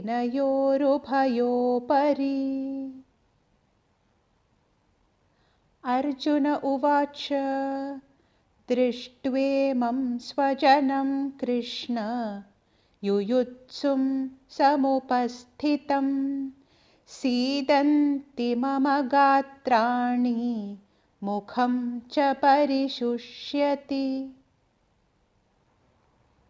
വേപഥുശ്ച ശരീരേ മേ രോമഹർഷശ്ച ജായത്തെ ഗാണ്ഡീവം സംസത്തെ ഹസ്താത് ത്വക്ചൈവ പരിദഹ്യത്തെ. ന ച ശക്നോമ്യവസ്ഥാതും ഭ്രമതീവ ച മേ മനഃ നിമിത്താനി ച പശ്യാമി വിപരീതാനി കേശവ. തത്രാപശ്യ സ്ഥിതാൻ പാർത്ഥ പിതൃൻ അഥ പിതാമഹാൻ ആചാര്യാൻ മാതുലാൻ ഭ്രാതൃൻ പുത്രാൻ പൗത്രാൻ സഖീം തഥാ ശ്വശുരാൻ സുഹൃദശ്ചൈവ സേനയോരുഭയോരപി. തത്ര പശ്യ സ്ഥിതാൻ പാർത്ഥ, പൃഥയുടെ പുത്രനായ അർജുനൻ അവിടെ കൂടി നിൽക്കുന്നവരെ കാണുകയാണ്. തത്ര അപശ്യാത, അവിടെ കാണുന്നു. ആരെയെല്ലാമാണ് കാണുന്നത്? പിതൃൻ അഥ പിതാമഹാൻ, പിതൃതുല്യർ, ഭൂരിശ്രവസനെ പോലുള്ള പിതൃതുല്യരുണ്ട്. പിതാമഹന്മാരായിട്ടുള്ള ഭീഷ്മസേനെയും സോമദത്തനെയും പോലുള്ളവരുണ്ട്. ആചാര്യാൻ, ആചാര്യനായ കൃപാചാര്യർ, ദ്രോണാചാര്യർ, മാതുലാൻ, ശകുനി, ശല്യർ ഇവരെല്ലാം അവിടെ നിൽക്കുന്നുണ്ട്. ശകുനിയെ തൻ്റെ സ്വന്തം അമ്മാവനെ പോലെയാണ് അർജുനൻ കാണുന്നത്. ഭ്രാതൃൻ പുത്രാൻ, സഹോദരന്മാരുണ്ട്. ദുര്യോധനൻ, ദുശാസനൻ, വികർണൻ, അങ്ങനെ 100 പേർ സഹോദരങ്ങളുണ്ട്. പുത്രാൻ, ദുര്യോധനൻ്റെ പുത്രനായ ലക്ഷ്മണനെ പോലുള്ള പുത്രന്മാരും പൗത്രന്മാരുമുണ്ട്. സഖീം തഥാ, കൂട്ടുകാരുമുണ്ട്. കൂടാതെ ശ്വശൂരാൻ, ഭാര്യമാരുടെ അച്ഛന്മാരുണ്ട്. ദുര്യോധനാദികളായിട്ടുള്ള എല്ലാവരുടെയും ഭാര്യമാരുടെ അച്ഛന്മാർ അവിടെ ഉണ്ടായിരുന്നു. ഇങ്ങനെ സുഹൃത്ത് കൂട്ടുകാരുണ്ടായിരുന്നവരെ എല്ലാവരെയും അർജുനൻ ആ സൈന്യത്തിൻ്റെ നടുവിൽ കാണുകയാണ്. തത്രാപശ്യാസ്തിതാൻ പാർത്ഥ പിതൃൻ അഥ പിതാമഹാൻ ആചാര്യാൻ മാതുലാൻ ഭ്രാതൃൻ പുത്രാൻ പൗത്രാൻ സഖീം തഥാ ശ്വശുരാൻ സുഹൃദശ്ചേവ സേനയോരുഭയോരപി. യുദ്ധത്തിനു വേണ്ടി നിരന്നു നിൽക്കുന്ന ഇവരെ എല്ലാവരെയും കാണുന്ന അർജുനൻ കരുണാമയൻ ആയിത്തീരുകയാണ്. താൻ സമീക്ഷ്യ സ കൗന്ദേയ സർവാൻ ബന്ധൂനവസ്ഥിതാൻ കൃപയാ പരയാവിഷ്ടോ വിഷീദന്നിതമബ്രവീത്. താൻ സമീക്ഷ്യ സ കൗന്ദേയ, കുന്തിപുത്രനായിട്ടുള്ള അർജുനൻ താൻ ഇവരെ എല്ലാവരെയും കണ്ടതുകൊണ്ട് സർവാൻ, എല്ലാവരും ഉണ്ട്, ബന്ധൂനവസ്ഥിതാൻ, എല്ലാവരും ബന്ധുക്കളാണ്. ബന്ധുക്കളും സുഹൃത്തുക്കളും പിതാമഹന്മാരും ആചാര്യന്മാരും മക്കളും മരുമക്കളും എല്ലാവരും അവിടെ നിരന്നു നിൽക്കുന്നത് കാണുന്ന അർജുനൻ കൃപയ, സ്നേഹം കൊണ്ട്, കാരുണ്യം കൊണ്ട്, താൻ ഇവരെ എല്ലാവരെയും വധിക്കേണ്ടി വരുമല്ലോ, ഇവരുമായിട്ടാണല്ലോ താൻ യുദ്ധം ചെയ്യേണ്ടത്, എല്ലാവരും എൻ്റെ ബന്ധുജനങ്ങളാണല്ലോ എന്നുള്ള കരുണ മനസ്സിലുള്ളതുകൊണ്ട് കൃപയ പരയാ ആവിഷ്ടോ, ആവിഷ്ടോ മഹത്തായ ആ കരുണയാൽ ആവേശം പൂണ്ട് വിഷീദന്നിതമബ്രവീത്, വളരെയധികം വിഷീദനായി, വിഷണ്ണനായി, ദുഃഖാർത്തനായി ഇപ്രകാരം പറഞ്ഞു. നമ്മളിപ്പോൾ 2 ഭാഗത്തെയും ആളുകൾ സംസാരിക്കുന്നത് മനസ്സിലാക്കി. ദുര്യോധനൻ ദ്രോണാചാര്യരോട് ചെന്ന് പറയുന്ന കാര്യങ്ങൾ മനസ്സിലാക്കി. അതിൽ യാതൊരു കരുണയും കാണിക്കരുത് എന്നാണ് ദ്രോണാചാര്യരോട് അദ്ദേഹം പറയുന്നത്. ഏതു വിധേനയും മറ്റുള്ളവരെ ഇല്ലാതാക്കണം, പാണ്ഡവരെ ഇല്ലാതാക്കണം എന്നുള്ള ശത്രുത മനോഭാവത്തോടു കൂടിയാണ് ദുര്യോധനൻ പോർക്കളത്തിൽ നിൽക്കുന്നത്. എന്നാൽ എതിരിൽ നിൽക്കുന്ന അർജുനൻ ഭക്തനായതുകൊണ്ട്, ഭക്തന്മാരുടെ മനസ്സിൽ സ്നേഹത്തിന് വലിയൊരു സ്ഥാനമുണ്ട്. ഭക്തനായതുകൊണ്ടും ധർമ്മിഷ്ഠനായതുകൊണ്ടുമാണ് ഇപ്രകാരം ഒരു കരുണ അർജുനനിൽ നിറയുന്നത്. എതിർവശത്ത് നിൽക്കുന്ന യുദ്ധകാംക്ഷികളായി വന്നിരിക്കുന്ന അമ്മാവനും സഹോദരന്മാരും അവരുടെ മക്കളും മാതുലനും പിതാമഹന്മാരും ആചാര്യന്മാരും എല്ലാവരെയും കാണുന്ന അർജുനൻ കരുണാമയൻ ആയിത്തീരുകയാണ്. ഇവരെ എല്ലാവരെയും കാണുന്ന അർജുനൻ ഭഗവാനോട് പറയുന്നു, അർജുന ഉവാച ദൃഷ്ടേ ഇമം സ്വജനം കൃഷ്ണ യുയുത്സും സമുപസ്ഥിതം സീദന്തി മമ ഗാത്രാണി മുഖം ച പരിശുഷ്യതി. ദൃഷ്ടേ ഇമം സ്വജനം കൃഷ്ണ, കൃഷ്ണ സ്വന്തം ജനങ്ങളായിട്ടുള്ള ഇവരെയെല്ലാം കണ്ടിട്ട് യുയുത്സും സമുപസ്ഥിതം, യുയുത്സു യുദ്ധം ആഗ്രഹിച്ച് ഇവിടെ വന്നിരിക്കുന്ന, ഇവിടെ കൂടിയിരിക്കുന്ന ഇവരെ എല്ലാവരെയും കണ്ടിട്ട് സീദന്തി മമ ഗാത്രാണി, മമ എൻ്റെ, ഗാത്രാണി ശരീരം, സീദന്തി മമ ഗാത്രാണി എൻ്റെ ശരീരം തളരുകയാണ്, മുഖം ച പരിശുഷ്യതി മുഖമെല്ലാം വരളുന്നു. സ്നേഹവും കരുണയും ദുഃഖവും എല്ലാം വരുന്നത് നമ്മുടെ ആത്മാവിൽ നിന്നാണല്ലേ. ഇവിടെയും നമ്മൾ അതുതന്നെയാണ് കാണുന്നത്. അർജുനൻ കാണുന്ന മാത്രയിൽ അർജുനൻ്റെ മനസ്സ്, അർജുനൻ്റെ ആത്മാവിൽ നിന്നും സ്നേഹത്തിൻ്റെ കരുണ വരുന്ന സമയത്ത് ശരീരമെല്ലാം തളർന്ന് മുഖം വരളുകയാണ് അർജുനൻ. ഈ സ്നേഹമാണ് നമ്മുടെ ഉള്ളിൽ ഓരോരുത്തരിൽ നിന്നും വരേണ്ടത്. സഹജീവികളോടും അശരണരായവരോടും കുട്ടികളോടും ഈ സ്നേഹം നമുക്ക് വരണം. അവരെ കാണുന്ന സമയത്ത് എങ്ങനെയാണ് അവരെ സഹായിക്കുവാൻ നമ്മളെക്കൊണ്ട് സാധിക്കുക എന്നുള്ളൊരു ചിന്ത നമ്മളിൽ വരണം. എന്നാൽ ഈ ചിന്തകൾ നമ്മളെ കടമയിൽ നിന്നും അകറ്റി നിർത്തുകയും അരുത്. ഇങ്ങനെയുള്ള അർജുനൻ ഭഗവാനോട് പറയുകയാണ്, വേപദുശ്ച ശരീരേ മേ രോമഹർഷശ്ച ജായതേ ഗാന്ധീവം സ്രംസദേ ഹസ്താത് ത്വക് ചൈവ പരിദഹ്യതേ. വേപഥു ശരീരം വിറയ്ക്കുകയാണ്, രോമാഞ്ചമുണ്ടാവുകയാണ്, രോമങ്ങളെല്ലാം എഴുന്നേറ്റ് നിൽക്കുകയാണ് അർജുനൻ്റെ. ഇത് സംഭവിക്കുന്നത് ഭയം മൂലമാണ്. തൻ്റെ എതിരാളികളായി വന്നിരിക്കുന്ന ബന്ധുക്കളെയും ഗുരുക്കന്മാരെയും നിഗ്രഹിക്കേണ്ടി വരുമല്ലോ എന്നുള്ള ഭയത്താലാണ് ഇപ്രകാരം അർജുനന് സംഭവിക്കുന്നത്. ഗാന്ധീവം, പ്രശസ്തമായ ബ്രഹ്മദേവനുണ്ടാക്കിയ അതിവിശിഷ്ടമായ തൻ്റെ വില്ല് സ്രംസതേ ഹസ്താത്, ഹസ്തത്തിൽ നിന്നും കയ്യിൽ നിന്നും വഴുതിപ്പോവുകയാണ്. ത്വക് ചൈവ പരിദഹ്യതേ, ശരീരം ത്വക്ക് ചുട്ടുപൊള്ളുകയാണ്. ഭഗവാനോട് പറയുന്നു, എൻ്റെ ശരീരം വിറയ്ക്കുകയും രോമാഞ്ചമുണ്ടാവുകയും എൻ്റെ വില്ല് ഗാന്ധീവം കയ്യിൽ നിന്നും വഴുതി വീഴുകയും തൊലി ചുട്ടുനീറുകയും ചെയ്യുകയാണ് എന്ന് പറയുകയാണ് അർജുനൻ. വേപതുശ്ച ശരീരേ മേ രോമഹർഷശ്ച ജായതേ ഗാന്ധീവം സ്രംസതേ ഹസ്താത് ത്വക് ച ഏവ പരിദഹ്യതേ. അർജുനൻ വീണ്ടും ഭഗവാനോട് പറയാണ്, എനിക്കിപ്പോൾ നിൽക്കാൻ സാധിക്കുന്നില്ല കൃഷ്ണ, ഞാൻ എന്നെ തന്നെ മറന്നു പോവുകയാണ്, മനസ്സ് ചുറ്റിക്കറങ്ങുന്നു. കൃഷ്ണ, കേശവ, ദൗർഭാഗ്യ ലക്ഷണങ്ങളാണല്ലോ ഞാൻ എല്ലായിടത്തും കാണുന്നത്. ന ച ശക്നോമ്യവസ്ഥാതും ഭ്രമതീവ ച മേ മനഃ നിമിത്താനി ച പശ്യാമി വിപരീതാനി കേശവ. ന ച ശക്നോമ്യവസ്ഥാതും, ശക്നോമി ശക്തനാകുന്നില്ല, എനിക്ക് നിൽക്കാൻ സാധിക്കുന്നില്ല. കൃഷ്ണ, ഞാൻ പിടിച്ചാണ് നിൽക്കുന്നത്, എനിക്ക് രഥത്തിൽ നിൽക്കാൻ പോലും പറ്റുന്നില്ല. ഭ്രമതീവ ച മേ മന, എൻ്റെ മനസ്സ് ചുറ്റിക്കറങ്ങുകയാണ്. നിമിത്താനി ച പശ്യാമി വിപരീതാനി കേശവ. കേശവ, ഈ സംഭവങ്ങളെല്ലാം, എന്നിൽ കാണുന്ന ഈ വികാരങ്ങളെല്ലാം അപശകുനങ്ങളായിട്ടാണല്ലോ കേശവ ഞാൻ കാണുന്നത്. കേശവൻ എന്ന് ഭഗവാൻ ഇവിടെ വിളിക്കുന്നത് കേശി എന്ന അസുരനെ വധിച്ചതുകൊണ്ടാണ്.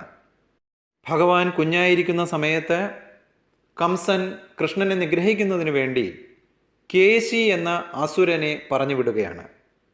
കേശി ഒരു കുതിരയുടെ രൂപത്തിൽ ഭഗവാന്റെ അടുത്തെത്തുകയും ഭഗവാനെ തൻ്റെ പിൻകാൽ കൊണ്ട് തൊഴിച്ച് വധിക്കുന്നതിന് ശ്രമിക്കുകയും ചെയ്യും. ആ തൊഴിക്കുന്നതിനിടയിൽ ഭഗവാൻ കേശിയുടെ കാലിൽ പിടിച്ച് വട്ടം കറക്കി വലിച്ച് എറിഞ്ഞ് വധിക്കുകയാണ്. വളരെ നിസാരമായ രീതിയിൽ തനിക്കു നേരെ വന്ന ശത്രുവിനെ വധിച്ചതുകൊണ്ടാണ് അർജുനൻ ഈ നിമിഷം ഭഗവാനെ കേശവ എന്ന പേരിൽ വിളിക്കുന്നത്. ന ച ശക്നോമ്യവസ്ഥാതും ഭ്രമതീവ ച മേ മനഃ നിമിത്താനി ച പശ്യാമി വിപരീതാനി കേശവ. ന ച ശ്രേയോനുപശ്യാമി ഹത്വാ സ്വജനമാഹവേ ന കാംക്ഷേ വിജയം കൃഷ്ണ ന ച രാജ്യം സുഖാനി ച. കിം നോ രാജ്യേന ഗോവിന്ദ കിം ഭോഗൈർജീവിതേന വാ യേഷാമർത്ഥേ കാംക്ഷിതം നോ രാജ്യം ഭോഗാഃ സുഖാനി ച. തൈമേവ സ്ഥിതാ യുദ്ധേ പ്രാണാം ത്യക്ത്വാ ധനാനി ച. ആചാര്യാഃ പിതരഃ പുത്രാഃ തഥൈവ ച പിതാമഹാഃ മാതുലാഃ ശ്വശുരാഃ പൗത്രാഃ സ്യാലഃ സംബന്ധിനസ്തഥാ. ഏതാന്ന ഹന്തുമിച്ഛാമി ഘ്നതോപി മധുസൂദന. അപി ത്രൈലോക്യരാജ്യസ്യ ഹേതോഃ കിം नु മഹീ കൃതേ നിഹത്യ ധാർത്തരാഷ്ട്രാന്നഃ കാ പ്രീതിഃ സ്യാർജനാർദ്ദന. ന ച ശ്രേയോ അനുപശ്യാമി ഹത്വാ സ്വജനമാഹവേ ന കാംക്ഷേ വിജയം കൃഷ്ണ ന ച രാജ്യം സുഖാനി ച. ന ച ശ്രേയോ അനുപശ്യാമി, അനുപശ്യാമി പ്രതീക്ഷിക്കുന്നില്ല. ശ്രേയോ കീർത്തി, ഞാൻ യാതൊരു തരത്തിലുള്ള കീർത്തിയും ഉണ്ടാകുമെന്ന് പ്രതീക്ഷിക്കുന്നില്ല. എല്ലാവരും ഓരോ കാര്യം ചെയ്യുന്നത് തൻ്റെ പേര് വലുതാകണം എന്നുള്ള ഉദ്ദേശത്തോടു കൂടിയാണ്. ഇവിടെ അർജുനൻ ഭഗവാനോട് പറയുന്നു, നജശ്രേയോ അനുപശ്യാമി, എനിക്ക് യാതൊരു തരത്തിലുള്ള കീർത്തിയും ഞാൻ ആഗ്രഹിക്കുന്നില്ല. ഹത്വ സ്വജനമാഹവേ, ഹത്വ വധിക്കുക, സ്വജനം സ്വന്തം ജനങ്ങൾ, തൻ്റെ ബന്ധുക്കളാണ് അവിടെ നിൽക്കുന്നവർ എല്ലാവരും അല്ലേ. അർജുനന്റെ പിതാക്കന്മാർ, ഗുരുക്കന്മാർ, സഹോദരന്മാർ, പൗത്രന്മാർ, പുത്രന്മാർ എല്ലാവരും നിലനിൽക്കുന്നുണ്ട്. അവരെല്ലാവരും അർജുനന്റെ തന്നെ രക്തമാണ്. അർജുനൻ പറയാണ്, ഇവരെ എല്ലാവരെയും വധിച്ചിട്ട് ഞാൻ യാതൊരു തരത്തിലുള്ള ശ്രേയസ്സും ഇഷ്ടപ്പെടുന്നില്ല. നകാംക്ഷേ വിജയം കൃഷ്ണ, കൃഷ്ണ എനിക്കിതിൽ നിന്ന് ഒരു വിജയവും ഞാൻ പ്രതീക്ഷിക്കുന്നില്ല. നരാജ്യം സുഖാനിജ, എനിക്ക് രാജ്യമോ സുഖമോ ഒന്നും വേണ്ട. ബന്ധുമിത്രാദികളെ കൊന്നിട്ട് എന്താണ് ഗുണം? എനിക്ക് എന്തിനാണ് ഈ രാജ്യം? ആർക്കു വേണ്ടിയാണ് ഈ രാജ്യം? ആർക്കാണ് സുഖമുള്ളത്? ഇതൊന്നും എനിക്ക് ആവശ്യമില്ല കൃഷ്ണ എന്ന് പറയുകയാണ് അർജുനൻ.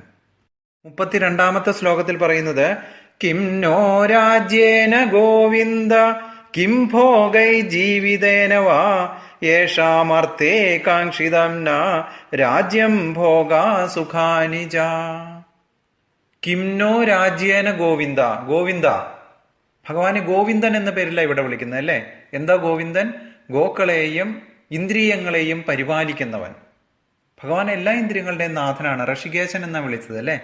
ഗോ ഇന്ദ്രിയം, അതുപോലെ തന്നെ പശു, പശുക്കളെ പരിപാലിക്കുന്നവനായിട്ടുള്ള, ഗോക്കളെ പരിപാലിക്കുന്നവനായ, ഇന്ദ്രിയങ്ങളെ പരിപാലിക്കുന്നവനായ ഭഗവാനെ ഗോവിന്ദ.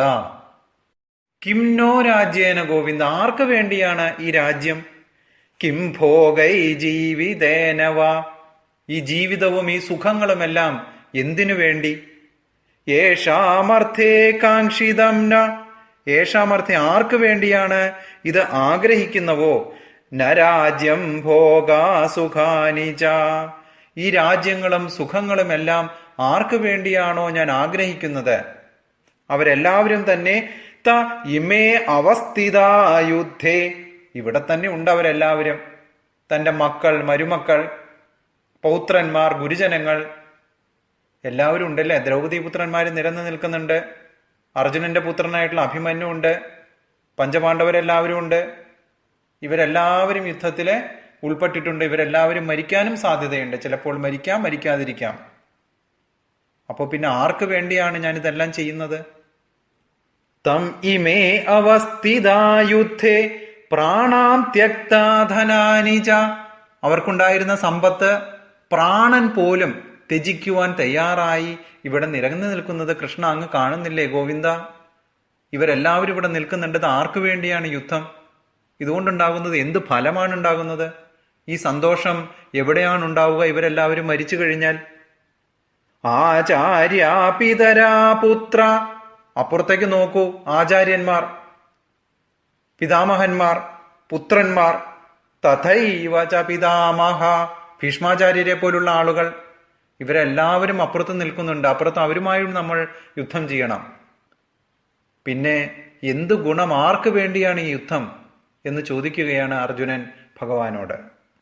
പിന്നെയും അർജുനൻ പറയാണ്, മാതുലാശോശുരോ പൗത്ര, അമ്മാവന്മാരുണ്ട്, ഭാര്യാപിതാക്കന്മാരുണ്ട്, പുത്രന്മാരുണ്ട്. സ്യാലാ സംബന്ധിനസ്തത, അളിയന്മാരുണ്ട്, ഭാര്യയുടെ സഹോദരന്മാരുണ്ട്, ബന്ധുക്കളുണ്ട്. ഇവരെല്ലാവരും അവിടെ കൂടി നിൽക്കുന്നുണ്ട്.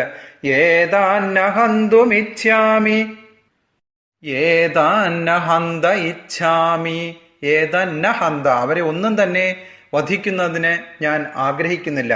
എന്നാലും ക്നതോ അഭിമധുസൂദന, അവർ എന്നെ വധിക്കാൻ ആഗ്രഹിക്കുന്നുണ്ട് എങ്കിൽ കൂടിയും ഞാൻ അവരെ ആരെയും തന്നെ വധിക്കാൻ ഉദ്ദേശിക്കുന്നില്ല.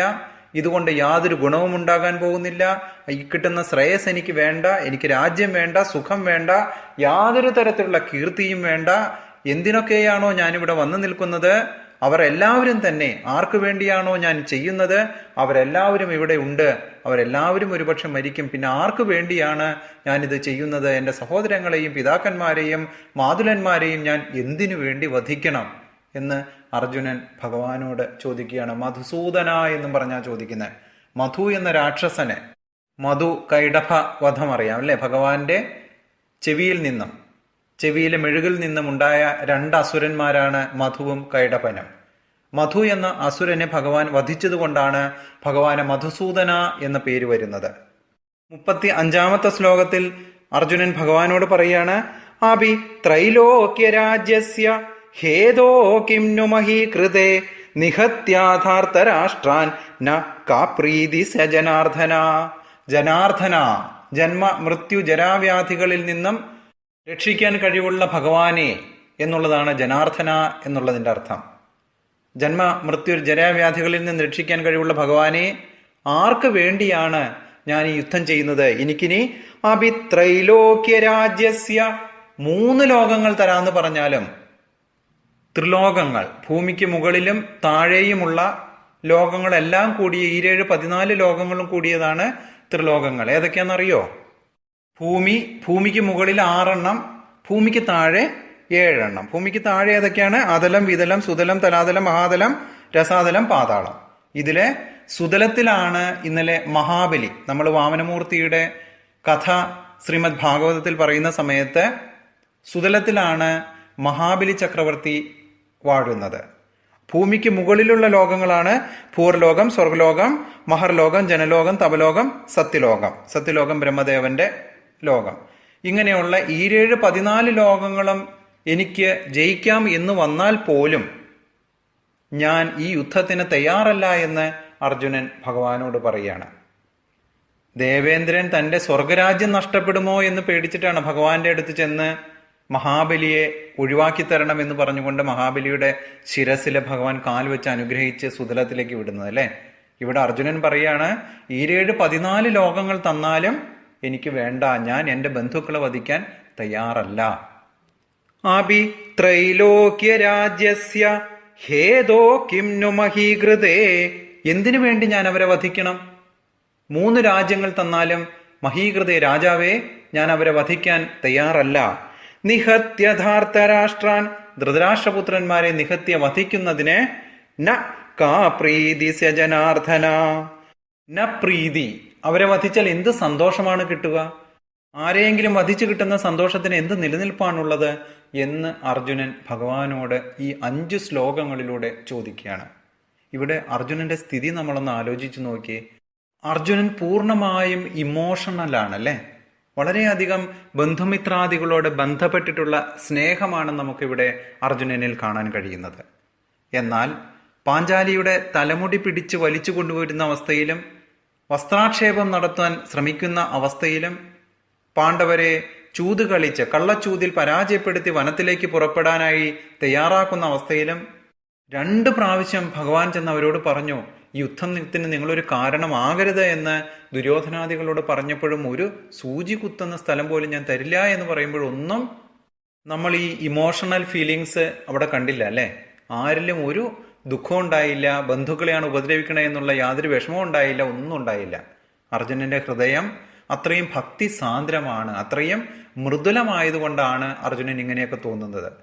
അർജുനന്റെ ഏറ്റവും പ്രധാനപ്പെട്ട, ഒരു ക്ഷത്രിയന്റെ ഏറ്റവും പ്രധാനമായ കർമ്മം ജനങ്ങളെ സംരക്ഷിക്കുക, തൻ്റെ ജനങ്ങൾക്ക് ശാന്തിയും സമാധാനവും സുഖവും പ്രദാനം ചെയ്യുക എന്നുള്ളതാണ്.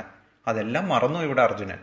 ഓരോരുത്തരും പാപമേവാശ്രയേദസ്മാൻ ഹത്വൈതാനാതതായിനഃ തസ്മാന്നർഹാ വയം ഹന്തും ധാർത്തരാഷ്ട്രാൻ സബാന്ധവാൻ സ്വജനം ഹി കഥം ഹത്വാ സുഖിനഃ സ്യാമ മാധവ. യദ്യപ്യേതേന പശ്യന്തി ലോഭോപഹത ചേതസഃ കുലക്ഷയകൃതം ദോഷം ഭിന്നദ്രോഹേ ച പാതകം. കഥം ന ജ്ഞേയമസ്മാഭിः പാപാദസ്മാന്നിവർത്തിതും കുലക്ഷയകൃതം ദോഷം പ്രപശ്യദ്ഭിർജനാർദ്ദന. കുലക്ഷയേ പ്രണശ്യന്തി കുലധർമാ സനാതനാഃ ധർമ്മേ നഷ്ടേ കുലം കൃത്സ്നം അധർമ്മോഭിഭവത്യുത.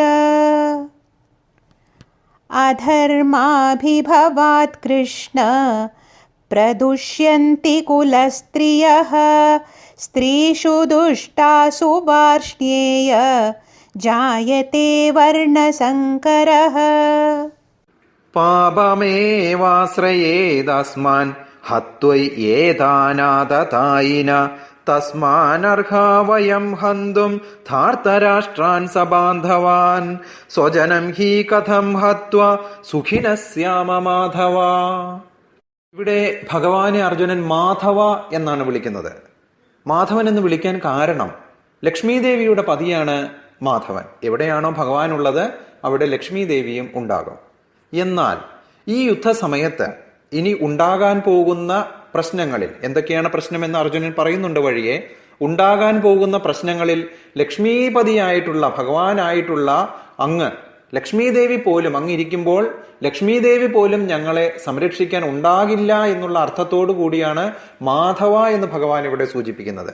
അത് എന്തുകൊണ്ടാണ് ലക്ഷ്മി ദേവി ഉണ്ടാകാൻ സാധ്യതയില്ല എന്ന് അർജുനൻ മനസ്സിലാക്കുന്നത് എന്ന് ഇനി നമുക്ക് അടുത്ത വരികളിലൂടെ മനസ്സിലാവും. ഭഗവാനോട് അർജുനൻ പറയുന്നു, പാപം ഏവ ആശ്രയേത് അസ്മാൻ. അസ്മാൻ ഞങ്ങളെ, പാപം ഞങ്ങൾക്ക് കിട്ടും. പാപം ഏവാത് ആശ്രയേ അസ്മാൻ, ഞങ്ങൾക്ക് പാപം കിട്ടും. എന്തുകൊണ്ട്? ഹത്വൈ ഏതാനാദതായിന, ഹത്വ ഏതാൻ ആദതായിന, ഈ വധേജുക്കളായ ഈ ക്രൂരന്മാരായ മറ്റുള്ളവരെ നിഗ്രഹിക്കുന്നതിൽ ആനന്ദം കൊള്ളുന്ന ഈ ധൃതരാഷ്ട്രപുത്രന്മാരെ വധിക്കുകയാണ് എങ്കിൽ ഞങ്ങൾക്കായിരിക്കും പാപം ലഭിക്കുന്നത്. ഹത്വ വധിക്കുകയാണെങ്കിൽ, ആദതായിന വധേച്ചുക്കളായ അല്ലെങ്കിൽ ക്രൂരന്മാരായ അല്ലെങ്കിൽ നമ്മളെ വധിക്കാനായി ഇവിടെ വന്നു നിൽക്കുന്ന ധൃതരാഷ്ട്രപുത്രന്മാരെ വധിച്ചു കഴിഞ്ഞാൽ അതിൻ്റെ പാപം ഞങ്ങൾക്കായിരിക്കും കിട്ടുന്നത്. എന്ത് പാപ കിട്ടുന്നേ? ഗുരുജനങ്ങളെയും പിതാമഹന്മാരെയും ബന്ധുക്കളെയും അനിയനെയും മക്കളെയും എല്ലാം വധിച്ചു എന്നുള്ള പാപം ഞങ്ങൾക്ക് കിട്ടും. കാരണം അവിടെ നിൽക്കുന്ന ദ്രോണാചാര്യർ തൻ്റെ ഗുരുവാണ്, ബ്രാഹ്മണനാണ്. ബ്രാഹ്മണ പാപം ഉണ്ടാകാൻ സാധ്യതയുണ്ട്. കൃപാചാര്യരുണ്ട്, മുത്തച്ഛനായ പിതാമഹനായിട്ടുള്ള ഭീഷ്മദേവനുണ്ട്. ഇവരെ എല്ലാവരെയും വധിച്ചു കഴിഞ്ഞാൽ ഇതിന്റെ പാപം ഞാൻ എവിടെ കൊണ്ട് കഴുകിക്കളയും കൃഷ്ണ? മാധവ, ലക്ഷ്മീപതിയായിട്ടുള്ള അങ്ങ് തന്നെ ഇതിന് മറുപടി പറയൂ എന്നാണ് അർജുനൻ പറയുന്നത്. അതിനുശേഷം തസ്മാത് ന അർഹാവയം, തസ്മാത് ന അർഹാവയം ഹന്തും ധാർത്തരാഷ്ട്രാൻ സബാന്ധവാൻ. തസ്മാത് ന അർഹാവയം, ഈ പാപം ഏൽക്കാൻ വയം ഞങ്ങൾ, തസ്മാത് അതുകൊണ്ട് ഈ പാപമേൽക്കാൻ ഞങ്ങൾ തയ്യാറല്ല. എന്തു പാപം? ഹന്തും ധാർത്തരാഷ്ട്രാൻ സബാന്ധവാൻ, ബന്ധുക്കളായിട്ടുള്ള ധൃതരാഷ്ട്രപുത്രന്മാരെ ഹന്തും വധിച്ചത് കൊണ്ടുള്ള പാപമേൽക്കാൻ ഞങ്ങൾ തയ്യാറല്ല കൃഷ്ണ എന്ന് പറയുന്നു അർജുനൻ. അർജുനന്റെ സംശയവും വിഷമവും ഒന്നും തീരുന്നില്ല. വീണ്ടും ഭഗവാനോട് പറയുന്നു, സ്വജനം ഹി കഥം ഹത്വ, സ്വജനം സ്വന്തം ജനങ്ങളെ ഹത്വ കഥം ഹത്വ വധിച്ചു കഴിഞ്ഞാൽ സുഖിനസ്യാമ മാധവ, എങ്ങനെയാണ് എൻ്റെ മാധവ സുഖമുണ്ടാവുക? എനിക്ക് അറിയാൻ വയ്യാഞ്ഞിട്ട് ഞാൻ ചോദിക്കുകയാണ്. സ്വന്തം ജനങ്ങള്, ഗുരുക്കന്മാര്, ആചാര്യന്മാര്, ബ്രാഹ്മണര് ഇവരെല്ലാം വധിച്ചു കഴിഞ്ഞാൽ സുഖമുണ്ടാകും എന്ന് എനിക്ക് ഒരിക്കലും ചിന്തിക്കാൻ സാധിക്കുന്നില്ല. അതും ക്രൂരന്മാരായിട്ടുള്ള ധൃതരാഷ്ട്രപുത്രന്മാർ. അവർ ഞങ്ങളെയാണ് വധിക്കാൻ വന്നിരിക്കുന്നത് എങ്കിലും നമ്മൾ അവരെ വധിക്കാൻ പാടുണ്ടോ? ലക്ഷ്മീപതിയായിട്ടുള്ള അങ്ങ് തന്നെ ഇതിനൊരു ഉത്തരം പറയൂ എന്നാണ് അർജുനൻ പറയുന്നത്. വല്ലാത്തൊരവസ്ഥയല്ലേ? അർജുനൻ പറയുന്നത് എല്ലാം ശരിയാണ്. ബ്രാഹ്മണരെ വധിക്കാൻ പാടില്ല, ബഹുമാനിക്കണം, എപ്പോഴും ഭഗവാനും പറയുന്നതാണ്. ഇവിടെ യുദ്ധത്തിൽ സ്വന്തം ആൾക്കാരാണ് നിൽക്കുന്നത്. തീർച്ചയായും വളരെ ബലമേറിയ സംശയമാണ് അർജുനൻ്റേത്. വേദങ്ങൾ പ്രകാരം 6 കൂട്ടരാണ് അക്രമികൾ എന്ന് പറയുന്നത്. വിഷം കൊടുക്കുന്നവൻ, വീട് തീ വയ്ക്കുന്നവൻ, മാരകായുധങ്ങൾ കൊണ്ട് ആക്രമിക്കുന്നവൻ, സ്വത്ത് കൊള്ളയടിക്കുന്നവൻ, ഭൂമി കയ്യേറുന്നവൻ, അന്യന്റെ ഭാര്യയെ അപഹരിക്കുന്നവൻ. ഇവനെ ആരാണെങ്കിലും വധിക്കാൻ വേദങ്ങൾ ഉപദേശിക്കുന്നുണ്ട്. ഇവിടെ ഭൂമി കയ്യേറുന്നവരായിരിക്കുകയാണ് ധൃതരാഷ്ട്രപുത്രന്മാർ. തീർച്ചയായും ഏതൊരു സാധാരണക്കാരനും അവർക്കെതിരെ പട നയിക്കാൻ യോഗ്യതയുണ്ട്. പക്ഷേ നമ്മൾ മനസ്സിലാക്കേണ്ട കാര്യം, ഇവിടെ ഒരു യോദ്ധാവായ അർജുനൻ തൻ്റെ ഭക്തി കൊണ്ട് വളരെ നിർമ്മല മനസ്കനായി തീർന്നിരിക്കുന്നു എന്നാണ്.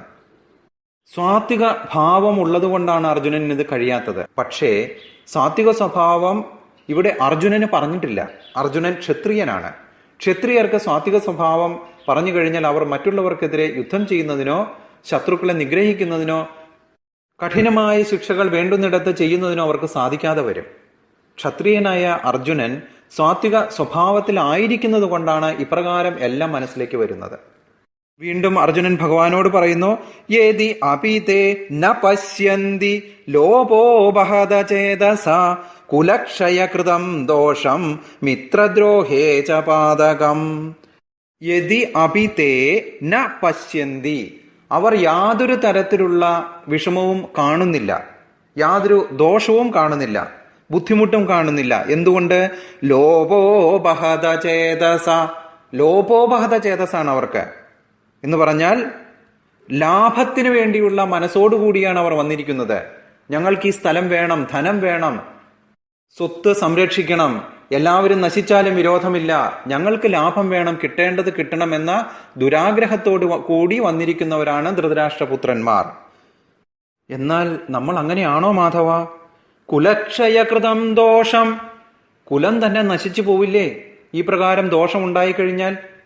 കുലക്ഷയകൃതം ദോഷം മിത്രദ്രോഹേജ പാതകം, മിത്രങ്ങളെ ഉപദ്രവിക്കുന്നത് കൊണ്ടുള്ള പാപകർമ്മമോ? എന്ത് പാപമാണ് സുഹൃത്തുക്കളെ ഉപദ്രവിച്ചാൽ കിട്ടുന്നത്? കുലം നശിച്ചു പോകും, സുഹൃത്തുക്കളെ ഉപദ്രവിച്ചാൽ കിട്ടുന്ന പാപം. ഇതെല്ലാം എന്തിനു വേണ്ടിയാണ് മാധവ? അവർക്കിതൊന്നും നോക്കേണ്ടതില്ല, അവർ ദുരാഗ്രഹികളാണ്, സ്വത്തുവകകൾ മാത്രമേ ആഗ്രഹിക്കുന്നുള്ളൂ. നമ്മുടെ കാര്യം അതാണോ? അതുപോലെ തന്നെ കഥം ന ജ്ഞേയമസ്മാഭി പാപാദസ്മാ നിവർത്തിതും കുലക്ഷയകൃതം ദോഷം പ്രപശ്യാത്ഭി ജനാർദ്ദന. ഇവിടെ ഭഗവാനെ അർജുനൻ ജനാർദ്ദന എന്ന് പറഞ്ഞ വിളിക്കുന്നത്. ജനാർദ്ദനൻ കഴിഞ്ഞ ശ്ലോകത്തിൽ പറഞ്ഞു അല്ലേ, ജന്മ മൃത്യു ജരാവ്യാധികളിൽ നിന്നും രക്ഷപ്പെടുത്തുന്നവൻ എന്ന അർത്ഥത്തിലാണ് ജനാർദ്ദന എന്ന് പറയാൻ കാരണം ഇവിടെ എല്ലാവരും മരിച്ചു കഴിഞ്ഞാൽ അവരെ രക്ഷിക്കാനുള്ള അവകാശി ഭഗവാനാണ്. അപ്പൊ ഭഗവാനോട് തന്നെ അർജുനൻ ചോദിക്കുകയാണ്, ഇത്രയും ക്രൂരകൃത്യങ്ങൾ കഴിഞ്ഞാൽ എങ്ങനെയാണ് ഒരു മോക്ഷം കിട്ടുക? കുലം നശിച്ചു പോവില്ലേ? ഇതെല്ലാം പാപമല്ലേ? ഇത് ചോദിക്കാൻ ഏറ്റവും ഉത്തമനായിട്ടുള്ള ആള് ഭഗവാൻ തന്നെയാണ്. അത് അർജുനന് അറിയാം. അതുകൊണ്ട് തന്നെയാണ് ഭഗവാനോട് തന്റെ മനസ്സിലുള്ള, ഹരേ കൃഷ്ണ, മനസ്സിലുള്ള സംശയങ്ങൾ മുഴുവനും അർജുനൻ ചോദിക്കുന്നത്. കഥം നാജ്ഞേയമസ്മാഭി പാപാത് അസ്മാത് നിവർത്തിതം, പിന്തിരിക്കാൻ. അവരെ പിന്തിരിക്കാൻ ആർക്കും സാധ്യമല്ല. കാരണം ഇത്രയൊക്കെ പ്രശ്നങ്ങൾ ഉണ്ട് എന്ന് അറിയാമെങ്കിൽ കൂടിയും അവർ ഈ പ്രശ്നങ്ങളിൽ നിന്നും, കുലക്ഷയം ഉണ്ടാകാം, പാപ മരണങ്ങൾ ഉണ്ടാകാം, സുഹൃത്തുക്കളെ ദ്രോഹിക്കുന്നതിനുള്ള പാപം കിട്ടും, ഇതെല്ലാം അറിയാമെന്നുണ്ടെങ്കിൽ തന്നെയും അവർ പിന്തിരിയാൻ തയ്യാറല്ല.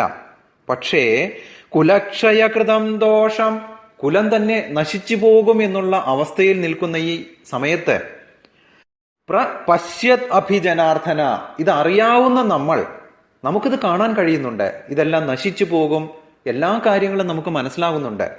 മനസ്സിലാക്കാത്തവരോട് ഇത് പറഞ്ഞിട്ട് ഒരു കാര്യവുമില്ല. പക്ഷേ മനസ്സിലാകുന്ന നമ്മൾ എന്തുകൊണ്ട് ഈ യുദ്ധത്തിന് പുറപ്പെടണം?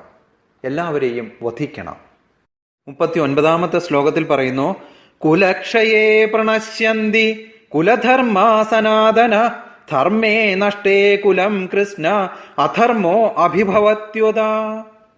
കുലക്ഷയേ, കുലം നശിച്ചു കഴിഞ്ഞാൽ, പ്രണശ്യന്തി കുലധർമ്മ സനാതന, സനാതനമായിട്ട് പുരാണമായിട്ട് വന്നുകൊണ്ടിരിക്കുന്ന ഈ കുലധർമ്മങ്ങളെല്ലാം പ്രണശ്യന്തി, നശിച്ചു കഴിഞ്ഞാൽ പിന്നെ കുലം ക്ഷയിക്കുന്നതോടുകൂടി എല്ലാം നശിച്ചു പോകും അല്ലെ? നമ്മൾ പിന്തുടർന്ന് പോന്നിരുന്ന ധർമ്മേ നഷ്ടേ കുലം കൃഷ്ണ, കുലം കൃഷ്ണ, കുലം ഒട്ടാകെ ധർമ്മേ നഷ്ടേ, ധർമ്മങ്ങൾ നഷ്ടപ്പെടും.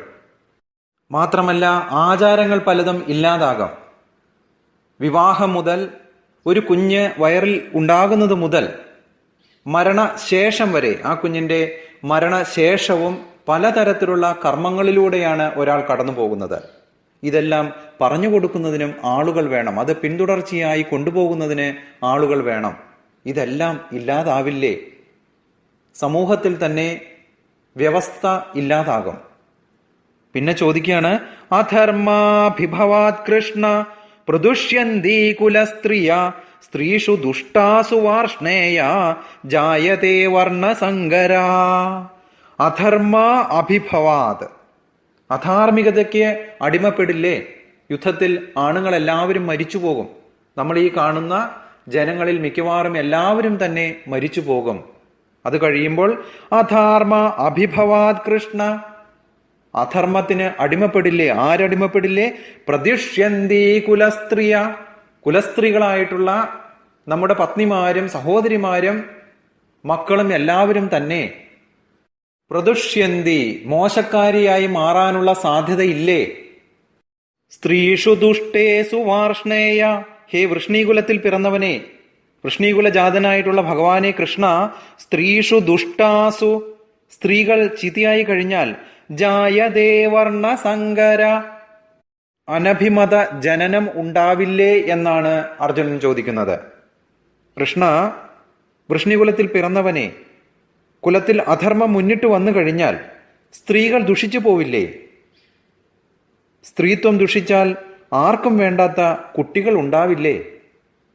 വളരെ അർത്ഥവത്തായ സംശയമായിരുന്നു അല്ലേ? സമൂഹത്തിൽ എപ്പോഴും സജ്ജനങ്ങളാണ് കൂടുതൽ ഉണ്ടാകേണ്ടത്. ജീവിതത്തിൽ സമാധാനത്തിനും ഐശ്വര്യത്തിനും ആത്മീയ വിശ്വാസത്തിനും ഇതെല്ലാം കളമൊരുക്കും.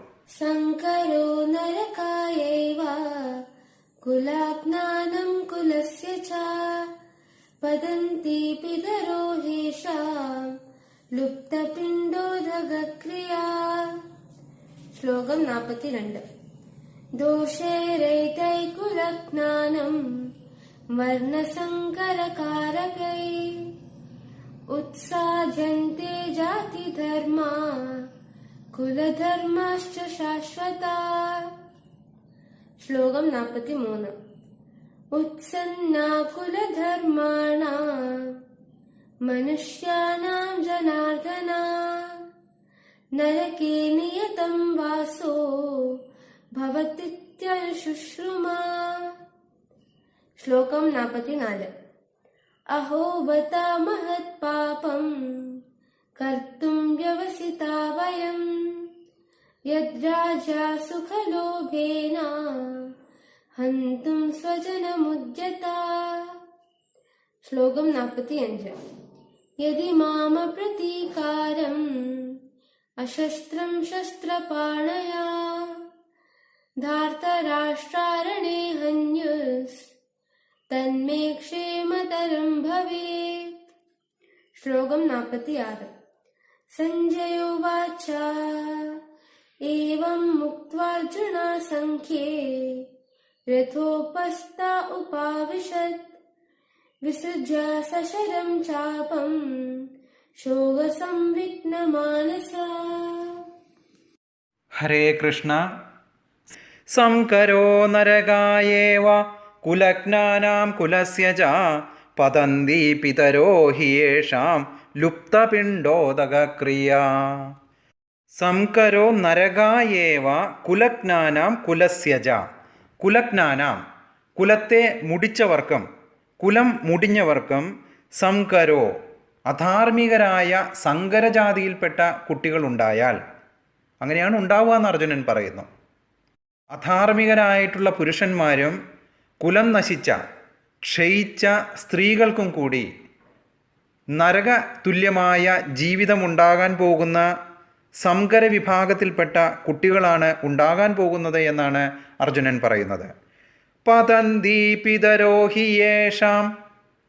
ഇങ്ങനെ ഉണ്ടാകുന്ന കുട്ടികളുടെ പിതൃക്കൾ എല്ലാവരും തന്നെ അധപതിച്ചു പോകും. എന്താ കാരണം? ലുപ്തപിണ്ഡോദകക്രിയ, പിണ്ഡവും ഉദകക്രിയയും ചെയ്യാതെ ഇതെല്ലാം മുടങ്ങിയവരായി പതന്തി, വീഴ്ന്നു പോവുകയാണ്. പിതൃക്കളെല്ലാം അധപതിച്ചു പോകാൻ ഇവർ കാരണമാകും. കാരണം മക്കൾ ഉണ്ടാകുന്നത് പിണ്ഡവും ഉദകക്രിയയും ചെയ്യുന്നതിന് വേണ്ടിയിട്ടാണ്.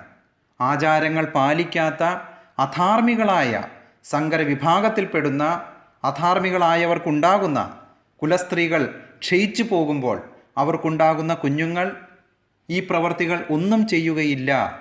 അങ്ങനെ വരുന്ന പക്ഷം പിതൃക്കൾ മോക്ഷം ലഭിക്കാതെ പിണ്ഡോദകക്രിയകൾ ചെയ്യാൻ ആരുമില്ലാതെ ക്ഷയിച്ച് അധപതിച്ചു പോകും എന്ന് പറയുകയാണ് അർജുനൻ. സപിണ്ഡനം നടത്താത്ത പക്ഷം, പ്രേതത്തിൽ നിന്ന് മുക്തനായി പിതൃക്കളുടെ നിരയിലേക്ക് മരിച്ചയാൾ എത്തപ്പെടുന്നില്ല. സപിണ്ഡീകരണം നടത്താത്ത പക്ഷം അവരുടെ പുത്രന്മാർ നൽകുന്ന അനേക വിധത്തിലുള്ള ദാനങ്ങളൊന്നും തന്നെ അവർക്ക് ലഭ്യമാകുന്നില്ല എന്ന് പറയുന്നു. മാത്രമല്ല ഈ പുത്രന്മാരും സദാ അശുദ്ധരായി തന്നെയായിരിക്കും വർത്തിക്കുക. അതുകൊണ്ടാണ് അർജുനൻ പറഞ്ഞത് അവരും നരകത്തിൽ നിന്ന് ഒരു കാലത്തും രക്ഷപ്പെടാൻ പോകുന്നില്ല. അവർക്കങ്ങനെ ആയാൽ ഒരിക്കലും ശുദ്ധി ലഭിക്കുകയില്ല. ശുദ്ധി ലഭിക്കുന്നതിന് സപിണ്ഡീകരണം കൂടിയേ തീരൂ. അതിനുശേഷം അർജുനൻ പറയുകയാണ്, ദോഷയ്യേതേ കുലജ്ഞാനാം വർണ്ണസങ്കരകാരകൈ ഉത്സാദ്യതേ ജാതിധർമ്മ കുലധർമാശ്ച ശാശ്വതാഃ. ദോഷയ്യേതേ, ഈ ദോഷങ്ങൾ, ദോഷയ്യേതേ കുലജ്ഞാനാം വർണ്ണസങ്കരകാരകൈ, വർണ്ണസങ്കരകാരകൈ, വർണ്ണസങ്കരം കൊണ്ടുണ്ടാക്കുന്ന കുലജ്ഞാനാം, കുലം നശിപ്പിക്കുന്നവരുടെ ഈ ജനങ്ങൾ, ഈ കുട്ടികൾ ദോഷയ്യേതേ, ദോഷങ്ങളാൽ പെട്ടുപോകുന്നു. അതുകൊണ്ട് എന്താ ഉണ്ടാവുക? ഉത്സാദ്യതേ ജാതിധർമ്മ, ഉത്സാദ്യതേ ജാതിധർമ്മം കടയോടുകൂടി ഇല്ലാതാകും.